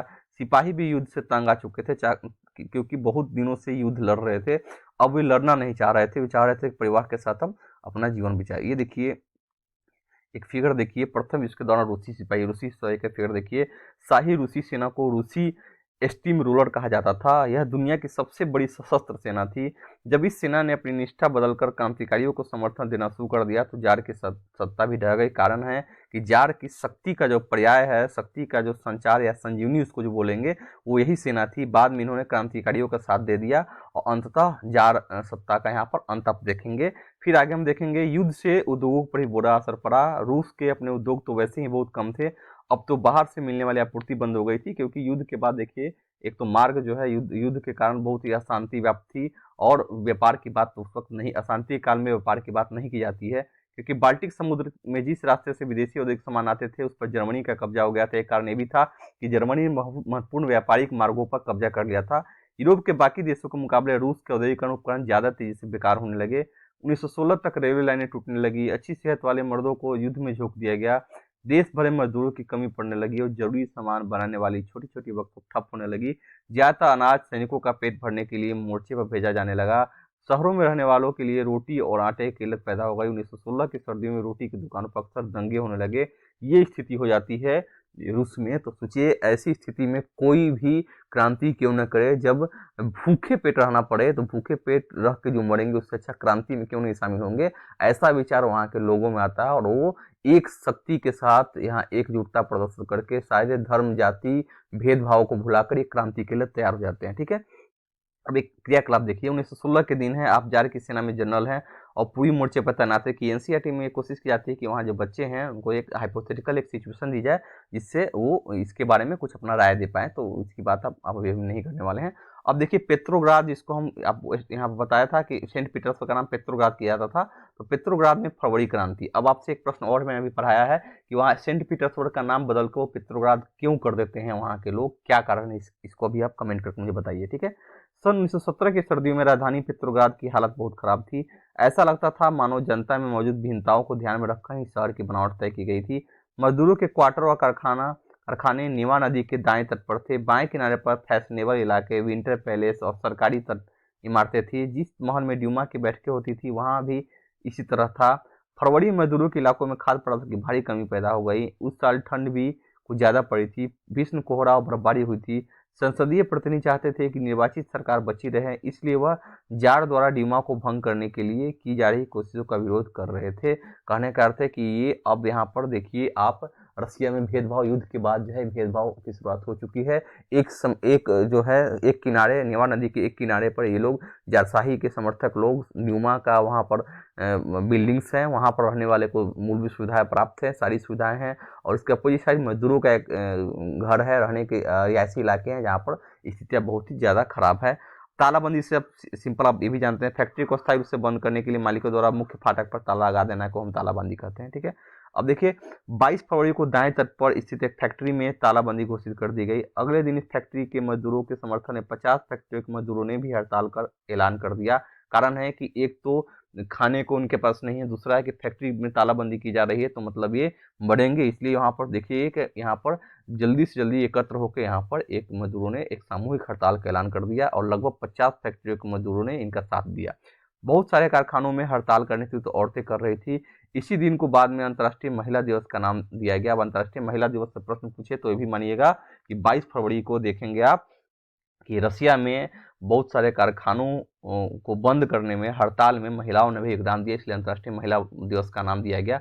आंदोलनकारी जनता बस्ती पार करके राजधानी के बीचों बीच निवस्की प्रोस्पेक्टस तक आ गई। इस समय तक कोई राजनीतिक पार्टी आंदोलन को सक्रिय रूप से संगठित और संचालित नहीं कर रही थी, क्योंकि कौन इसको यहाँ पर देखेंगे अपने आप इस शैक्षिक क्रांति का एक रूप धारण कर चुका था, कोई नेतृत्व करता नहीं है। जब फैशनेबल रिहायशी इलाकों और सरकारी इमारतों को मजदूरों ने घेर लिया तो सरकार ने कर्फ्यू लगा दिया। शाम तक प्रदर्शनकारी तितर बितर हो गए, लेकिन 24 और 25 तारीख को फिर इकट्ठा होने लगे। सरकार ने उन पर नजर रखने के लिए घुड़सवार सैनिकों और पुलिस को तैनात कर दिया। फिर भी देखेंगे कि जब पेट में अनाज नहीं है तो फिर गोली और बारूद क्या ऐसे ही मरने ही वाले हैं। तो इसलिए ये क्या करेंगे, रविवार 25 फरवरी को सरकार ने ड्यूमा को बर्खास्त कर दिया। सरकार के इस फैसले के खिलाफ राजनीतिक बयान देने लगे। 26 तारीख को प्रदर्शनकारी बहुत बड़ी संख्या में बाएं तट के इलाके में इकट्ठा हो गए। 27 को उन्होंने पुलिस मुख्यालयों पर हमला करके उन्हें तहस-नहस कर दिया। रोटी, तनख्वाह, काम के घंटों में कमी और लोकतांत्रिक अधिकारों के पक्ष में नारे लगाते असंख्य लोग सड़कों पर जमा हो गए, और यही शुरुआत है, क्रांति जो है मजबूत होती चली गई। सरकार ने स्थिति पर नियंत्रण कायम करने के लिए एक बार फिर घुड़सवार सैनिकों को तैनात कर दिया, लेकिन घुड़सवार सैनिकों की टुकड़ियों ने प्रदर्शनकारियों को गोली चलाने से इनकार कर दिया। अब देखिए यहाँ पर ये भी जो है, वहाँ पर कोई भी अगर घुड़सवार सैनिक है वो भी वहाँ के स्थानीय लोग ही होंगे, वो भी जनता के बीच से आए होंगे, तो उन्होंने स्थिति को समझा और उन्होंने इनकार कर दिया कि नहीं, अब हम इन प्रदर्शनकारियों पर गोली नहीं चलाएंगे। ये यही क्रांति की जो है, इसको बोलते हैं टर्निंग पॉइंट, इसको यही इसी को बोला जाएगा। अब देखिए ड्यूमा में पेट्रोग्राद सोवियत की बैठक 1997 की बैठक है, इसमें जो लोग प्रतिनिधि शामिल उसका फिगर दिया गया है। फिर आप देखेंगे जब इनकार कर देते हैं, गुस्साए सिपाहियों ने एक रेजिमेंट की बैरक में अपने ही एक अफसर को गोली चला दी। तीन दूसरी रेजिमेंटों में बगावत कर दी और हड़ताली मजदूरों के साथ आ मिले। उस शाम को सिपाही और मजदूर एक सोवियत या परिषद का गठन करने के लिए उसी इमारत में जमा हुए जहां तक अब ड्यूमा की बैठक हुआ करती थी। यहीं से पेट्रोग्राद सोवियत का जन्म हुआ, उसी का फिगर दिया गया है। सोवियत का अर्थ है रूस के स्थानीय स्वशासित संगठन को सोवियत बोलते हैं, मतलब वहाँ के लोगों के द्वारा बनाया गया जो शासन पद्धति है उसको सोवियत बोला गया।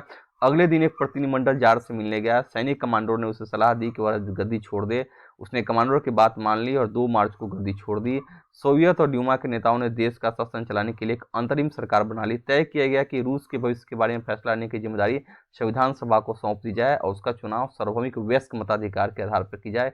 यहाँ भी देखिए वयस्क मताधिकार की बात यहाँ भी की जा रही है। फरवरी 1917 में राजशाही को गद्दी से हटाने वाला क्रांति का झंडा पेट्रोग्राद की जनता के हाथों में था, और इस प्रकार देखिए रसिया में एक क्रांति की शुरुआत हो गई और रसिया ने अंततः जारशाही शासन का अंत होता है और वहाँ पर संविधान की शुरुआत होती है। अब महिला क्रांति के बारे में थोड़ा आप ये भी जान जाइए। फरवरी क्रांति में महिलाओं का योगदान क्या है वो जानिए हम। महिला कामगार अक्सर अपने पुरुष सहकर्मियों को प्रेरित करती रहती थी। लॉरेंस टेलीफोन फैक्ट्री में मार्फा वासिलेवा ने लगभग अकेले ही एक सफल हड़ताल को अंजाम दिया था। उस दिन सुबह को महिला दिवस समारोह के मौके पर महिला कामगारों ने पुरुष कामगारों को लाल पट्टियां बांधी थी।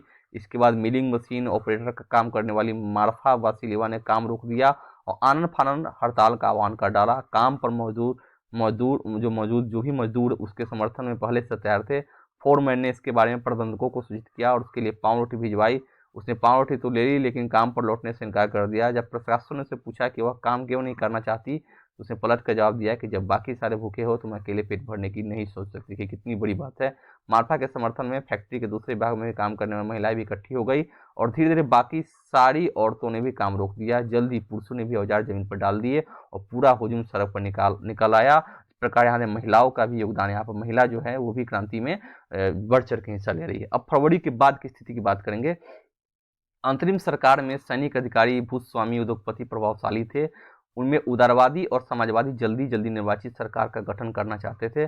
जनसभा करने और संगठन बनाने पर लगी पाबंदी हटा ली गई थी। हालांकि निर्वाचन का तरीका सब जगह एक जैसा नहीं था, लेकिन पेट्रोग्राद सोवियत की तर्ज पर सब जगह सोवियतें बना ली गई, सोवियतें बनानी शुरू हो गई थी। अप्रैल 1917 में बोल्शेविकों के निर्वाचित नेता व्लादिमीर लेनिन रूस लौट आए। लेनिन के नेतृत्व में बोल्शेविक 1914 से युद्ध का विरोध कर रहे थे। उनका कहना था कि अब सोवियतों को सत्ता अपने हाथों में ले लेनी चाहिए। लेनिन ने बयान दिया कि युद्ध समाप्त किया जाए, सारी जमीन किसानों के हवाले की जाए और बैंकों का राष्ट्रीयकरण किया जाए। क्योंकि आप ये भी जानते हैं कि उस समय लेनिन जो है देश छोड़कर निर्वासित जीवन जी रहे थे, लेकिन 17 में वो वापस आ गए थे। इन 3 मांगों को लेनिन को अप्रैल थीसिस, अब जो 3 मांग वो करेंगे तो इसको हम अप्रैल थीसिस के नाम से जाना जाता है। जाना इसलिए कि अप्रैल में इसको यहाँ पर लेनिन के द्वारा रखा गया था। उन्होंने ये भी सुझाव दिया कि अब अपने रेडिकल उद्देश्यों को स्पष्ट करने के लिए बोल्शेविक पार्टी का नाम कम्युनिस्ट पार्टी रख दिया जाए। बोल्शेविक पार्टी के ज़्यादातर लोगों को अप्रैल थीसिस के बारे में सुनकर काफ़ी हैरानी हुई। उन्हें लगता था कि अभी समाजवादी क्रांति के लिए सही वक्त नहीं आया है। ऐसे बहुत सारे लोग हैं जो सोच रहे थे कि अभी समाज इसके लिए तैयार नहीं है, इसलिए फिलहाल अंतरिम सरकार का ही समर्थन दिया जाए, उसको ही समर्थन देने की बात की जा रही थी। लेकिन अगले कुछ महीनों की घटनाओं ने उनकी सोच बदल दी। गर्मियों में मजदूर आंदोलन फैल गया, औद्योगिक इलाकों में फैक्ट्री कमेटियां बनाई गई। इन कमेटियों के माध्यम से मजदूर फैक्ट्री चलाने के मालिकों के तौर तरीकों पर सवाल खड़ा करने लगे। ट्रेड यूनियनों की तादाद बढ़ने लगी, सेना में सिपाहियों की समितियां बनने लगी। जून में लगभग 500 सोवियतों ने अखिल रूसी शहीद कांग्रेस में अपने प्रतिनिधि भेजे। जैसे जैसे अंतरिम सरकार की ताकत कमजोर होने लगी, बोल्शेविकों का प्रभाव बढ़ने लगा। सरकार असंतोष को दबाने के लिए सख्त कदम उठाने लगी। फिर भी आप देखिएगा कि सरकार ने फैक्ट्रियां चलाने की मजदूरी द्वारा की जा रही कोशिश को रोकना और मजदूरों के नेताओं को गिरफ्तार करना शुरू कर दिया, क्योंकि कोई भी सरकार ऐसा काम करेंगी जो शांति हो सके। जुलाई 1917 में बोल्शेविकों द्वारा आयोजित किए गए विशाल प्रदर्शनों का भारी दमन किया गया। बहुत सारे बोल्शेविक नेताओं को छिपना या भागना पड़ा। गांव में किसान और उनके समाजवादी क्रांतिकारी नेता भूमि पुनर्वितरण के लिए दबाव डालने लगे थे। इस काम के लिए भूमि समितियां बना दी गई थी। सामाजिक क्रांतिकारियों से प्रेरणा और प्रोत्साहन लेते हुए जुलाई से सितंबर के बीच किसानों ने बहुत सारी जमीन पर कब्जा कर दिया। यहाँ पर देखिए कि बोल्शेविकों का प्रभाव जो है इसके बाद बढ़ते बढ़ते जा रहा है। ग्रामीण क्षेत्र में जो किसान थे, जो पहले से ही कम्युनिस्ट सिस्टम को मानते थे, वो क्या कर रहे थे, दबाव डालने लगे उन लोगों पर। और अंततः उन्होंने क्या किया कि बहुत सारी जमीनों पर कब्जा कर लिया, उसको विस्तृत कर दिया गया, लोगों में बांट दिया गया जिनके पास भूमि नहीं थी।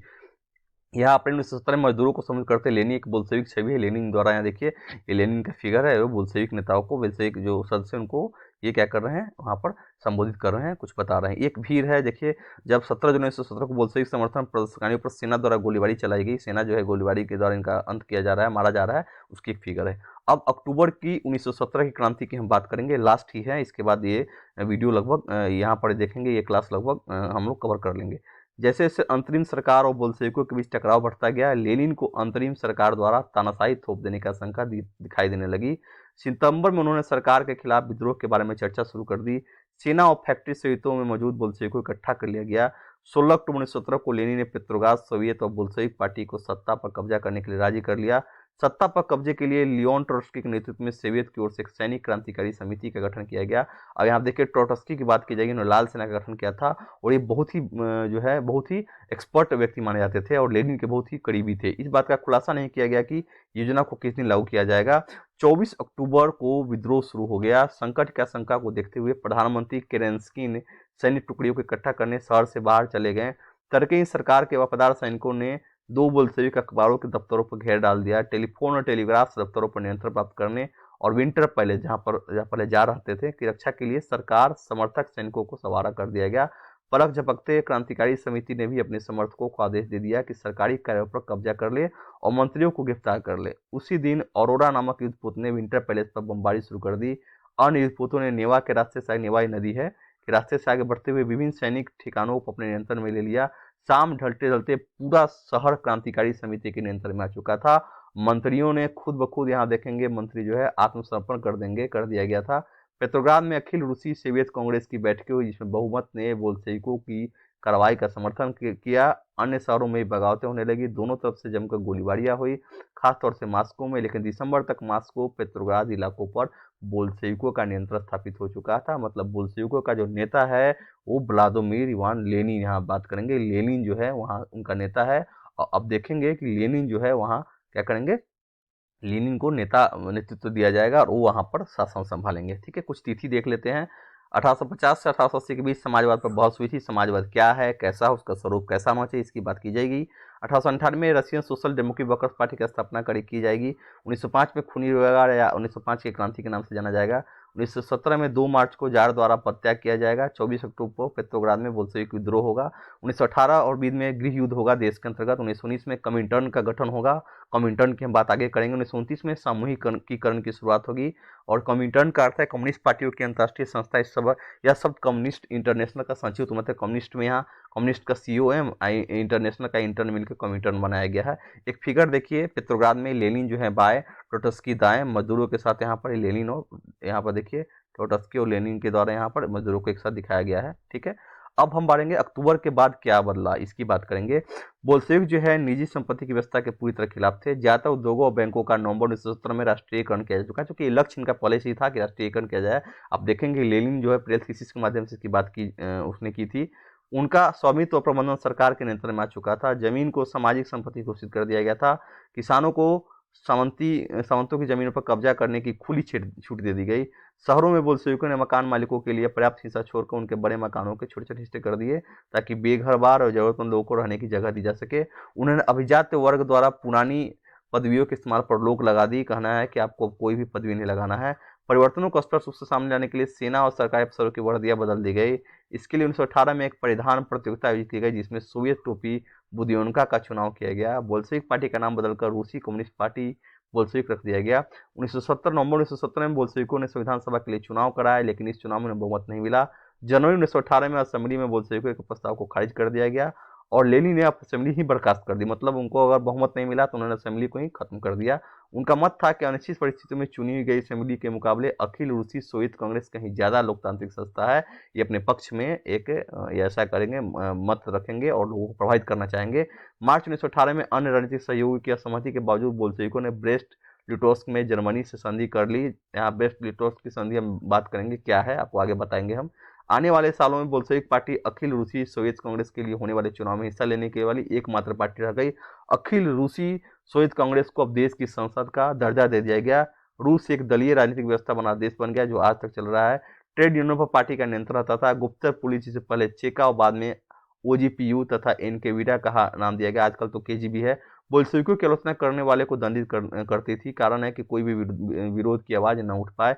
बहुत सारा युवा लेखक और कलाकार भी पार्टी की तरफ आकर्षित हुए, क्योंकि वह समाजवाद और परिवर्तन के प्रति समर्पित थी। अक्टूबर 1917 के बाद ऐसे कलाकारों और लेखकों ने कला और वास्तुशिल्प के क्षेत्र में नए प्रयोग शुरू कर दिए। लेकिन पार्टी द्वारा थोपी गई सेंसरशिप के कारण बहुत सारे लोगों का पार्टी से मोहभंग भी स्थापित होने लगा था। मतलब अगर कोई व्यवस्था है तो उसमें अगर कुछ खूबियां हैं तो कुछ खामियां भी हैं, तो उसमें खामियां भी दृष्टिगोचर होंगी। मॉस्को में मई दिवस का प्रदर्शन 1918 का एक पिक्चर देख लीजिए। इस प्रकार अक्टूबर क्रांति और उसी ग्रामीण इलाके दो दृष्टिकोण, देखिए क्या है यहाँ, इनकी बात की जाएगी। 25 अक्टूबर 1905 को क्रांतिकारी उत्थल पुथल की खबर अगले ही दिन गांव में पहुंची। लोगों ने खूब खुशियां मनाई। किसानों के लिए इसका मतलब था मुफ्त जमीन, युद्ध का खात्मा। जिस दिन खबर मिली उस दिन जमींदारों की हवेली लूट ली गई, उसके खेत कब्जे में ले लिए गए, विशालकाय बाग के पेड़ काट कर सारी लकड़ी किसानों को बीच बांट दी गई, उसकी सारी इमारतें तोड़ दी गई, उसका जमीन किसानों को बीच बांट दी गई, जो एक नई सोवियत जिंदगी जीने को तैयार थे। ये है इसका असर कि कहीं भी क्रांति हुआ, उसका जो है प्रसार जो है जैसे ग्रामीण क्षेत्र में जाता है, तो उन्होंने इस प्रकार उसका खुशी का इजहार किया। एक जमींदार परिवार के सदस्य ने अपने रिश्तेदारों को भेजे खत में लिखा कि उसके परिवार की जागीरों के साथ क्या हुआ था। तख्ता पलट बिना किसी परेशानी के खामोशी से और शांतिपूर्ण पूरा हो गया। शुरुआती दिन बर्दाश्त के बाहर थे। मिखाइलोविच जागीर का मालिक शांत था, लड़कियां भी थी, उसमें कोई शक नहीं था कि चेयरमैन का व्यवहार सही है, बल्कि वह बड़ी नम्रता से बात करता है। हमारे पास 2 गाय और 2 घोड़े छोड़ दिए गए। नौकर बार बार उन्हें यही कहते हैं कि हमारी फिक्र न करें, उन्हें जीने दो, उनकी सुरक्षा संपत्ति का जिम्मा हमारे ऊपर है, हम उन्हें मानवता भरा व्यवहार ही करेंगे। अफवाह है कि कई गांवों में लोग कमेटिया को बाहर निकालकर पूरी जागीर दोबारा मिखाइलोविच को सौंपना चाहते हैं। पता नहीं ऐसा होगा या नहीं, या यह हमारे लिए अच्छा भी रहेगा या नहीं, पर हम इस बात का संतोष है कि हमारे लोगों में चेतना है। यहाँ पर बात की जा रही है ग्रामीण क्षेत्र में किस प्रकार उनके साथ ये स्थिति हुई थी। अब हम गृह युद्ध की बात करेंगे, क्योंकि ऐसी स्थिति बन गई है जो देश में गृह युद्ध का एक माहौल तैयार हो गया है। कारण है उसकी बात क्यों है वो भी यहाँ पर हम पढ़ेंगे। जब बोल्शेविकों ने जमीन का पुनर्वितरण का आदेश दिया तो रूसी सेना टूटने लगी। ज्यादातर सिपाही किसान थे, वे भूमि पुनर्वितरण के लिए घर लौटना चाहते थे, लेकिन इसलिए सेना छोड़कर जाने लगे। गैर बोल्शेविक समाजवादियों, उदारवादियों और शाही के समर्थकों ने बोल्शेविक विद्रोह की निंदा की।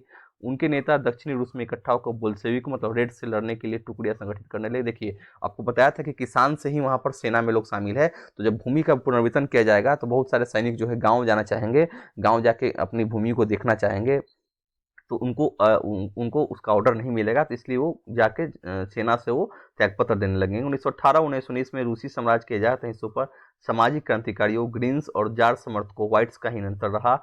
उन्हें फ्रांसीसी, अमेरिकी, ब्रिटिश और जापानी टुकड़ियों का भी समर्थन मिल रहा था। ये सभी शक्तियां रूस में समाजवाद को फल्ले फुल्ले नहीं देखना चाहती थी। मतलब यहाँ गुटबंदी यहाँ भी शुरू हो चुकी है। इन टुकड़ियों और बोल्शेविक के बीच चले गृह युद्ध के दौरान लूटमार, डकैती और भुखमरी जैसी समस्याएं बड़े पैमाने पर फैल गई। व्हाइट्स में जो निजी संपत्ति के हिमायती थे, व्हाइट्स कौन थे, वही जार के समर्थक थे, राजशाही के समर्थक थे, तो निजी संपत्ति के हिमायती थे। उन्होंने जमीन पर कब्जा करने वाले किसानों के खिलाफ काफी सख्त रवैया अपनाया। उनकी इन हरकतों के कारण तो यहाँ पर देखेंगे, हरकतों के कारण गैर बोल्शेविकों के प्रति जन समर्थन और भी तेजी से घटने लगा। जनवरी 1920 तक भूतपूर्व रूसी साम्राज्य के ज्यादातर हिस्सों पर बोल्शेविकों का नियंत्रण कायम हो चुका था। उन्हें गैर रूसी राष्ट्रवादियों और मुस्लिम जादीदियों की मदद से यह कामयाबी मिली थी। जहाँ रूसी उपनिवेशवादी ही बोल्शेविक की ज्यादा अनुयायी बन गए थे, वहाँ यहाँ मदद काम नहीं आ सकी। मैं यहाँ देखिए कि एक वर्ग जो है यहाँ विचारधारा में यहाँ बंटवारा बटाधार हो चुका है। कुछ लोग जो है अभी बोल्शेविकों का समर्थन कर रहे हैं, लेकिन कुछ लोग जो है कहीं न कहीं विचारों में फंसकर और कुछ अन्य कार्य भी कर रहे हैं। कुछ यहाँ पर व्हाइट्स के प्रति समर्पित है, कुछ रेड्स के प्रति समर्पित है, यहाँ पे यही आपको देखने को मिलेंगे। और खासकर आप ये भी जानिए, कभी गृह युद्ध होता है तो गृह युद्ध के बहुत सारे ऐसे कारण होते हैं, कुछ ज्ञात कारण होते हैं, कुछ अज्ञात कारण होते हैं। इन्हीं कारणों से गृह युद्ध की शुरुआत होती है। मध्य एशिया की स्थिति खीवा में बोल्शेविक उपनिवेशकों ने समाजवाद की रक्षा के नाम पर स्थानीय राष्ट्रवादियों का बड़े पैमाने पर कत्लेआम किया।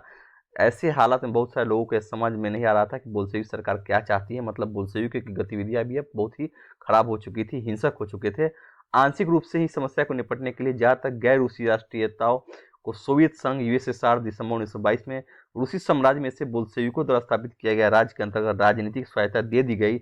लेकिन क्योंकि बोल्शेविकों ने स्थानीय सरकारों पर कई अलोकप्रिय और सख्त नीतियां जैसे कि घुमंतुवाद की रोकथाम की घड़ी कोशिशें की गई, थोप दी गई थी, इसलिए विभिन्न राष्ट्रीयताओं का विश्वास जीतने का प्रयास आंशिक रूप से सफल हो पाएगा। क्योंकि एक अब उनके रहन सहन रीति रिवाजों में ये हस्तक्षेप करना चाहेंगे, तो कहीं भी कोई भी समाज में आकर उसके रहन सहन और रीति रिवाज में हस्तक्षेप करेंगे तो आपके प्रति वैमनस्य पैदा होगा, आपके प्रति विश्वास की कमी होगी। और यही कारण है कि गृह युद्ध में धीरे धीरे बोल्शेविक जो समर्थक लोग थे उनकी कमी होने लगी।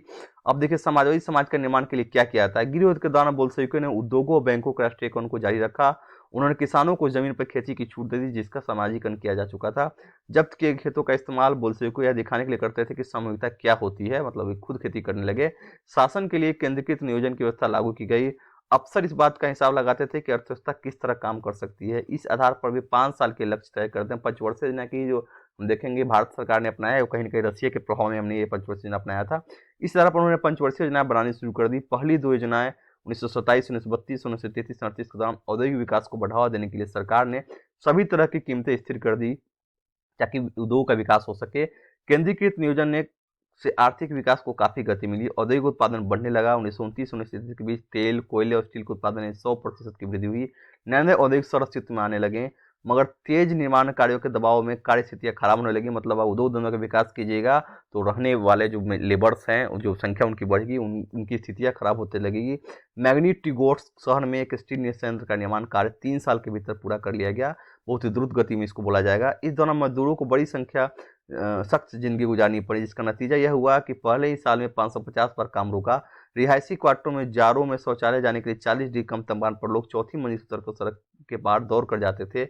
एक विस्तारित शिक्षा व्यवस्था विकसित की गई। फैक्ट्री कामगारों एवं किसानों को विश्वविद्यालयों में दाखिला दिलाने के लिए खास इंतजाम किए गए।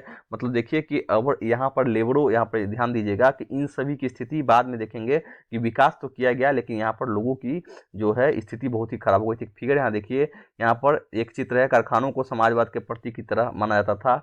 यहाँ पर देखिए पोस्टर में लिखा है, चिमनियों से निकलता धुआं ही सोवियत रूस की सांस, यहाँ पर लिखा गया है रशियन शब्द में।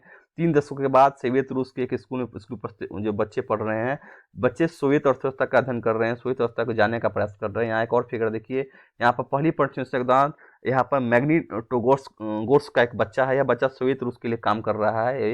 ये देखिए बच्चे का फिगर है। यहाँ 30 के दशक में कारखानों का एक भोजन कक्ष है, जहाँ सभी के लिए भोजन बनाया जाता था। इस प्रकार देखेंगे कि यहाँ पर काम जो क्रियाकलापें हैं वो शुरू हो चुकी है। फिर आगे हम देखेंगे महिला कामगारों के बच्चों के लिए फैक्ट्री में बालवाड़ियाँ खोल दी गई, मतलब बच्चों को पढ़ाने के लिए। वहाँ वहाँ पर जो बच्चे हैं उनको लालन पालन के लिए, जो हम आज भी देखते हैं क्रेच जिसको बोलते हैं, उसकी व्यवस्था की गई। सस्ती स्वास्थ्य उपलब्ध कराई गई। मजदूरों के लिए आदर्श रिहायशी मकान बनाए गए। लेकिन इन सारी कोशिशों के नतीजे सभी जगह एक जैसे नहीं रहे, क्योंकि सरकारी संसाधन सीमित थे और इनको अर्थव्यवस्था का विकास करना है। अब हम बात करेंगे स्टालिनवाद और सामूहिकीकरण के। अब जब जैसे ही इसको रशिया का सितारा बना जाता है, जैसे ही स्टालिन जो है शासन संभालेंगे, उनके बाद ये क्या करेंगे, इन्होंने क्या सिद्धांत अपनाया। नियोजित अर्थव्यवस्था की शुरुआती दौर खेती के सामूहिकरण से पैदा हुई तबाही से जुड़ा हुआ था। 1927-28 के आसपास रूस के शहरों में अनाज का भारी संकट पैदा हो गया था, क्योंकि जो किसान हैं वो खेती में यील्डिंग नहीं दे पा रहे थे, क्योंकि बड़े बड़े जो जमींदार थे वो तो कृषि में वो निवेश कर सकते थे, इनके पास निवेश की संसाधन बहुत सीमित थे, इसलिए उसका विकास नहीं हो पा रहा था। सरकार ने अनाज की कीमतें तय कर दी थी, उससे ज़्यादा कीमतों पर कोई अनाज नहीं बेच सकता था, लेकिन किसान उस कीमत पर सरकार को अनाज बेचने के लिए तैयार नहीं थे। बहुत कीमत तय की गई थी। लेकिन लेनिन के बाद पार्टी का कमान संभाल रहे स्टालिन ने स्थिति से निपटने के लिए बहुत ही कड़े कदम उठाए। उन्हें लगता था कि अमीर किसान व्यापारी कीमत बढ़ाने की उम्मीद में अनाज नहीं बेच रहे हैं। स्थिति पर काबू पाने के लिए सट्टेबाजी पर अंकुश लगाना और व्यापारियों के पास जमा अनाज को जब्त करना जरूरी था, मतलब जमाखोरी को पर लगाम लगाना इन्होंने आवश्यक समझा। 1928 में पार्टी के सदस्यों ने अनाज उत्पादक इलाकों का दौरा किया। उन्होंने किसानों से जबरन अनाज खरीदा और कुलकों के ठिकानों पर छापे मार दिए, जहां पर वहां पर रखा जाता है ज़्यादा अनाज संग्रह करके। रूस में संपन्न किसानों को कुलक कहा जाता था। इसी कुलक के ठिकाने पर ये छापा मारते हैं। उनको शक था कि ये जमाखोरी कर रहे हैं। जब इसके बाद भी अनाज की कमी बनी रही तो खेतों के सामूहिकरण का फैसला लिया गया। इस फैसले के पक्ष में एक तर्क यह दिया गया कि अनाज की कमी इसलिए है क्योंकि खेत बहुत छोटे छोटे हैं। 1917 के बाद जमीन किसानों को सौंप दी गई थी। फलस्वरूप ज्यादातर किसानों के पास छोटे खेत थे जिनका आधुनिकीकरण नहीं किया जा सकता था। आधुनिक खेत विकसित करने और उन पर मशीनों की सहायता से खेती करने के लिए कुलकों को सफाया करना, किसानों के जमीन छीनना और राज्य नियंत्रित यानी सरकार नियंत्रण वाले विशालकाय खेत बनाना जरूरी माना गया था ताकि यील्डिंग हो सके। इसके बाद स्टालिन का सामूहिकरण कार्यक्रम शुरू हुआ। 1929 से पार्टी ने सभी किसानों को सामूहिक खेते कोलखोज में काम करने का आदेश जारी कर दिया। ज्यादातर जमीन और साजो सामान सामूहिक खेतों के स्वामित्व में सौंप दिए गए। सभी किसान सामूहिक खेतों पर काम करते थे और कोलखोज के मुनाफे को सभी किसानों में बांट दिया जाता था। इस फैसले से गुस्साए किसान ने सरकार का विरोध किया और वे अपने जानवरों को खत्म करने लगे। 1929 से 1931 के बीच मवेशियों की संख्या में 1/3 कमी आई, क्योंकि इनको लगता था कि इससे हमें कोई फायदा नहीं हो रही है। सामूहिकरण का विरोध करने वाले को सख्त सजा दी जाती थी। बहुत सारे लोगों को निर्वासन या देश निकाला दे दिया गया। सामूहिकरण का विरोध करने वाले किसानों का कहना था कि वे न तो अमीर है और न ही समाजवाद के विरोधी, वे बस विभिन्न कारणों से सरकार का विरोध कर रहे हैं और विभिन्न कारणों से सामूहिक खेती पर काम नहीं करना चाहते थे।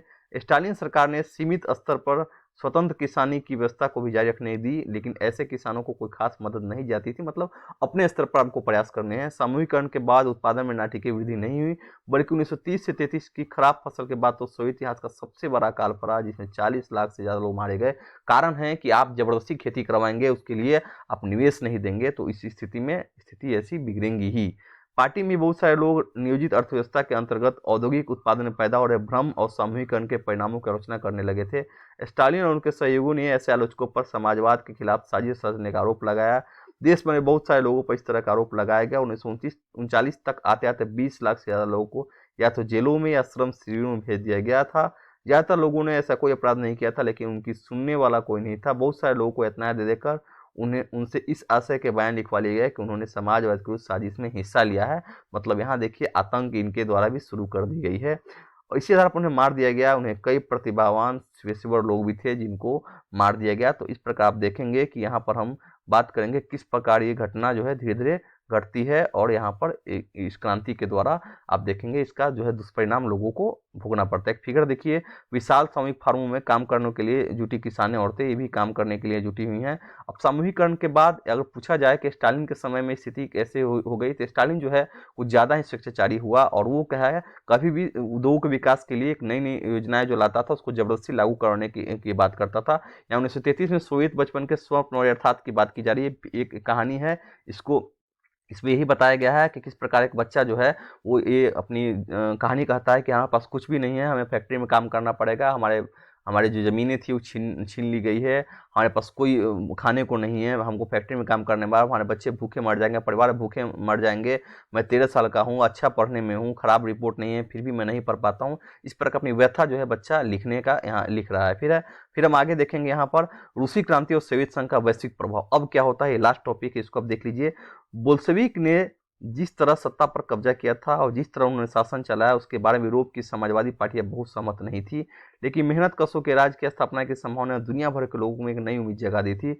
बहुत सारे देशों में कम्युनिस्ट पार्टियों का गठन किया गया। जैसे इंग्लैंड में communist party of great Britain की स्थापना की गई। बोल्शेविकों ने उपनिवेशों की जनता को भी उनके रास्ते का अनुकरण करने के लिए प्रोत्साहित किया।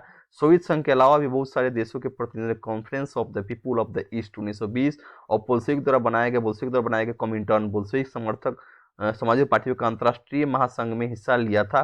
कुछ विदेशियों को सोवियत संघ की communist university of the workers of the east में शिक्षा दी गई। जब दूसरा विश्व युद्ध शुरू हुआ तब सोवियत संघ की वजह से समाजवाद को एक वैश्विक पहचान और हैसियत मिल चुकी थी, लेकिन 50 के दशक तक देश के भीतर भी लोग ये समझने लगे थे कि सोवियत संघ की शासन शैली रूसी क्रांति के आदर्श के अनुरूप नहीं है। विश्व समाजवादी आंदोलन में भी इस बात को मान लिया गया था कि सोवियत संघ में सब कुछ ठीक ठाक नहीं चल रहा है। एक पिछड़ा हुआ देश महाशक्ति बन चुका था, उसके उद्योग और खेती विकसित हो चुके थे, गरीबों को भोजन मिल रहा था, लेकिन वहाँ के नागरिकों को कई तरह की आवश्यक स्वतंत्रता नहीं दी जा रही थी और विकास परियोजनाओं में दमनकारी नीतियों के बल पर जबरदस्ती लागू किया जा रहा था। 20वीं सदी के अंत तक ऐसे एक समाजवादी देश के रूप में अंतर्राष्ट्रीय स्तर पर सोवियत संघ की प्रतिष्ठा काफी कम रह गई थी। हालांकि वहां के लोग अभी भी समाजवाद के आदर्शों को सम्मान करते थे, लेकिन सभी देशों में समाजवाद के बारे में विभिन्न प्रकार के व्यापक पुनर्विचार किया गया। कारण है कि स्टालिन का जो नीति है, स्टालिन की जो नीतियां है, बहुत ही ज्यादा सख्त थी। स्टालिन ने सख्ती के माध्यम से क्या किया, बहुत सारे शासन व्यवस्था का संचालन उन्होंने किया, उद्योग धंधों का विकास उन्होंने किया, लेकिन बहुत ही ज्यादा जुल्म ढाए गए। जो भी बोल्शेविक क्रांति से या बोल्शेविक विचारधारा से, समाजवादी विचारधारा से जो उनको नहीं मानते थे, उनमें किसी भी तरह का केस करके, फर्जी केस फंसा के उनकी हत्या कर दी जाती थी। बहुत सारे पेशेवर समूहों को मार दिया गया, बहुत सारे विद्वानों को मार दिया गया, बहुत सारे घर छीन लिया गया। इस प्रकार जो है हिंसक गतिविधियों को में शामिल होकर ये उनके बल पर इन्होंने, स्टालिन ने विकास किया था। तो बाद में जब इसकी कलई खुलने लगी तो बहुत सारे देशों ने इसका विरोध भी किया। देखेंगे कि बहुत सारे देशों के द्वारा यहाँ समाजवाद के इस रूप पर सवाल उठाए जाने लगे। अब देखिए, सामूहिकरण के विरोध और सरकार के प्रतिक्रिया का एक विवरण है, सरकारी विवरण देखिए। तो यहाँ पर एक पखवाड़े में यूक्रेन के विभिन्न क्षेत्र में किसान जो है बड़े पैमाने पर विद्रोह किए थे। यह स्थिति सामूहिकरण के क्रियान्वयन के दौरान पार्टी के निचले कार्यकर्ता द्वारा पार्टी लाइन को ठीक से लागू न किए जाने और गर्मियों में होने वाली कटाई की तैयारियों का परिणाम है। बहुत थोड़े समय में उपरोक्त क्षेत्र में चल रही गतिविधि आसपास के इलाकों में फैल गई। सबसे आक्रामक विद्रोह सीमावर्ती इलाकों में हुआ। विद्रोही किसान का ज्यादा जोर इस बात पर है कि सामूहिकरण के कारण उनसे छीना लिया गया अनाज, मवेशी, औजार उन्हें लौटा दिया जाए। फरवरी से 15 मार्च के बीच 25,000 गिरफ्तारियां हो चुकी थी। 656 लोगों को मृत्युदंड दे दिया गया। 3673 को श्रम शिविर में बंद कर दिया गया और 5580 को देश निकाला दे दिया गया। यूक्रेन राज्य पुलिस प्रशासन के प्रमुख के.एम. कॉर्निसन द्वारा कम्युनिस्ट पार्टी की केंद्रीय समिति को भेजी गई रिपोर्ट। अब देखिए, यहाँ पर लोगों को अन्याय जो है, जो लोग हैं जो उसका विरोध कर रहे हैं, उसके साथ अन्यायपूर्ण जो है व्यवहार किया जा रहा है और उनके बल पर यहाँ पर विकास किया जाएगा। तो आपसे कहीं पूछा जाए कि बोल्शेविक क्रांति की सीमाएं क्या रही, तो आप जरूर बताइएगा कि भले ही औद्योगिकरण और कृषिकरण जो है उसका विकास होता है, सामूहिकरण की बात की जाती है, उद्योग धंधों का विकास होता है, एक गरीब और पिछड़ा देश जो है वो कहीं ना कहीं विकसित राष्ट्र की श्रेणी में आ खड़ा होता है, लेकिन उसके परिणाम वहाँ के स्थानीय लोगों को, वहाँ के लोगों को भुगतना पड़ता है। इसकी चर्चा करना आप बिल्कुल नहीं भूलिएगा और यही बात है जो इस क्रांति के महत्व को कम करती है। ठीक है, अब यहाँ देखिए कि इसका प्रभाव भारत और समकालीन विश्व में, यहाँ पर देखिएगा इसका जो हम अन्यत्र पढ़ते हैं, अन्यत्र में हम क्या पढ़ने वाले हैं, तो अन्यत्र में एक बार यहाँ देखिए कि भारत में क्या इसका असर पड़ता है, इसकी बात हम करेंगे। तो भारत में देखिएगा कि भारत में भी कम्युनिस्ट पार्टी का जो है शुरुआत होता है। यहाँ एम.एन. राय के नेतृत्व में सेकेंड कम्युनिस्ट इंटरनेशनल में वो भाग भी लेते हैं। इसकी बात हम आगे जब पढ़ेंगे कम्युनिस्ट आंदोलन, तो उसकी बात हम जरूर करेंगे। अब यहाँ देखिए कि रूसी क्रांति से प्रेरित होने बहुत सारे भारतीय भी थे, उनमें से कई कम्युनिस्ट विश्वविद्यालय में शिक्षा प्राप्त की थी। वही कम्युनिस्ट विश्वविद्यालय है जो वहाँ के पूंजी द्वारा, रशियन पूंजी द्वारा उसको स्थापित किया गया था। 1920 के दशक में भारत में भी कम्युनिस्ट पार्टी गठन कर लिया गया। इस पार्टी के साथ सोवियत कम्युनिस्ट पार्टी के संपर्क में रहते थे। कई महत्वपूर्ण भारतीय राजनीतिक एवं सांस्कृतिक व्यक्तित्वों ने सोवियत प्रयोग में दिलचस्पी लिए वहाँ का दौरा किया। रूस जाने वाले भारतीयों में जवाहरलाल नेहरू और रविन्द्रनाथ टैगोर भी थे, जिन्होंने सोवियत समाजवाद के बारे में लिखा भी।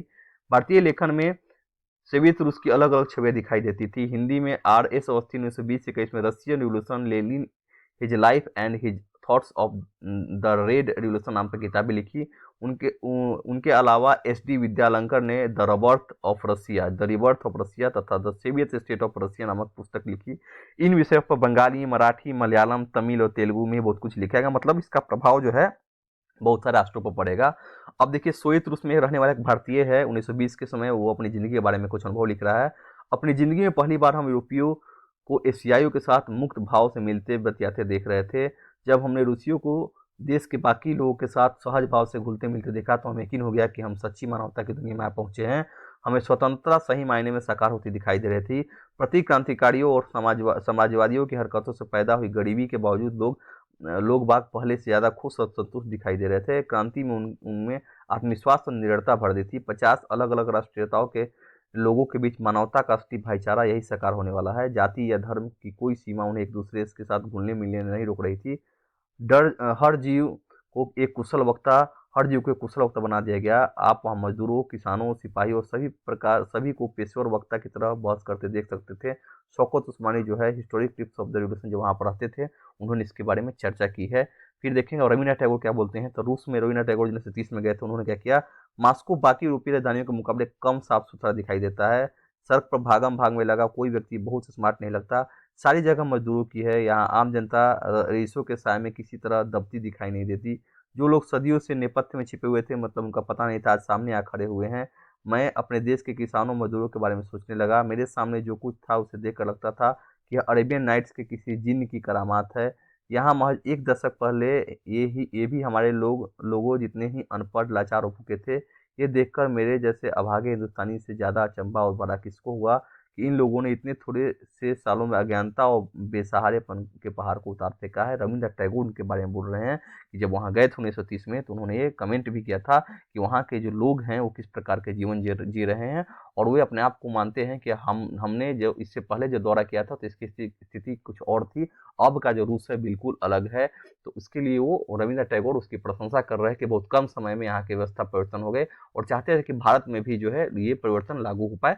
तो यहाँ देखिए कि सभी ने, नेहरू जी ने अपने शब्दों में उसकी व्याख्या की, टैगोर जी ने अपनी शब्दों में व्याख्या की, और जो भी लोग गए वहाँ पर, या कम्युनिस्ट पार्टी ऑफ इंडिया का जो गठन होता है, सेकेंड इंटरनेशनल में एम एन राय जो है उससे प्रभावित होकर गठन करते हैं, तो उन्होंने वहाँ के उस विचारों को से अवगत हुए जो यहाँ के भारतीय जनमानस, भारतीय सोच के अनुसार जो भी वहाँ देख पाते थे, उनका उन्होंने वर्णन किया। लेकिन वहाँ सोवियत में रहने वाले लोगों की स्थिति बहुत ही दयनीय हो गई थी, खासकर स्टालिन के काल में। तो और उनकी कीमतों पर ही वहाँ पर विकास को बढ़ाया गया था, भारी उद्योगों का विकास किया गया था, सामूहिकरण की बात की गई थी, लेकिन कहीं न कहीं अन्याय जो है वहाँ जरूर हुई होती थी उनके द्वारा। इसकी बात हम भी करेंगे। तो कभी अगर पूछा जाए कि बोल्शेविक क्रांति की उपलब्धियाँ क्या है, तो उपलब्धियाँ तो जरूर बताइएगा।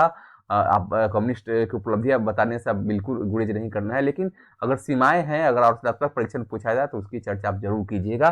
खासकर वहाँ लेटर, जो बच्चे का लेटर है जो बताता है कि हमारा भविष्य अंधकार में है, जो वहाँ पर गाँव में किसी अच्छे घर में था, वहाँ पर अच्छे किसान था, धनाढ्य किसान था, जब सामूहिकरण के बाद उसकी भूमि छिन जाती है, तो उसने ऐसा विवरण दिया है। तो सभी विवरण को आप ध्यान रखिएगा और लिखने के क्रम में उसका प्रयोग कीजिएगा। तो दोस्तों, आज का जो सेशन है पार्ट 2 के रूप में थोड़ा ये लंबा खिंच गया, तो कोई बात नहीं, फिर भी यहाँ कॉन्सेप्चुअल क्वालिटी में आपको कोई दिक्कत नहीं हुई होगी, मैं ऐसी आशा करता हूँ। अगर एक बार में आप वीडियो नहीं देख पाएंगे तो इसको 2 पार्ट में करके आप जरूर देख लीजिएगा, लेकिन वीडियो को जरूर कवर कीजिएगा ताकि कॉन्सेप्ट्स में कोई दिक्कत ना रहे। इसलिए मैं आपसे ये बार बार निवेदन कर रहा हूँ कि इसको स्किप नहीं कीजिएगा, आप 2 टाइम में करके इस वीडियो को जरूर देखेंगे। अगर आप थक गए हैं, कोई बात नहीं, थोड़ा देर का आप देख लेके इसको आप देख लीजिएगा। दोस्तों, अभी भी जिन लोगों ने चैन गढ़ को सब्सक्राइब नहीं किया है, वो कृपया चैन गढ़ को सब्सक्राइब कर दें। आपको करना क्या है कि चैन गढ़ जो है यूट्यूब पर जाके चैन गढ़ टाइप कीजिएगा। अब इसका ऐप भी बनाया जा चुका है, तो आप उस पर जाके पहले सब्सक्राइब कीजिए, बेल आइकन दबा दीजिए ताकि नोटिफिकेशन आप तक मिलते रहे। पर्सनलाइज कर दीजिए ताकि कोई भी हम छोटी छोटी मोटी अगर इन्फॉर्मेशन भी देंगे तो आप तक पहुंचेगी। आप अपने दोस्तों के साथ, अभिन्न मित्रों के साथ इसका लिंक जो है जरूर शेयर कीजिएगा।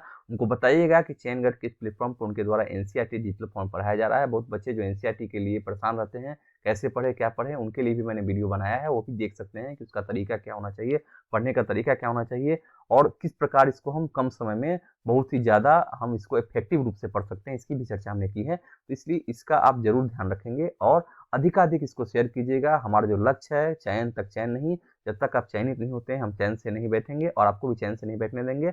हम अपने दायित्व की पूर्ति कर रहे हैं, पूरी तरह से निष्ठा के साथ, निष्ठावान होकर, प्रतिबद्ध होकर आपको पढ़ा रहे हैं।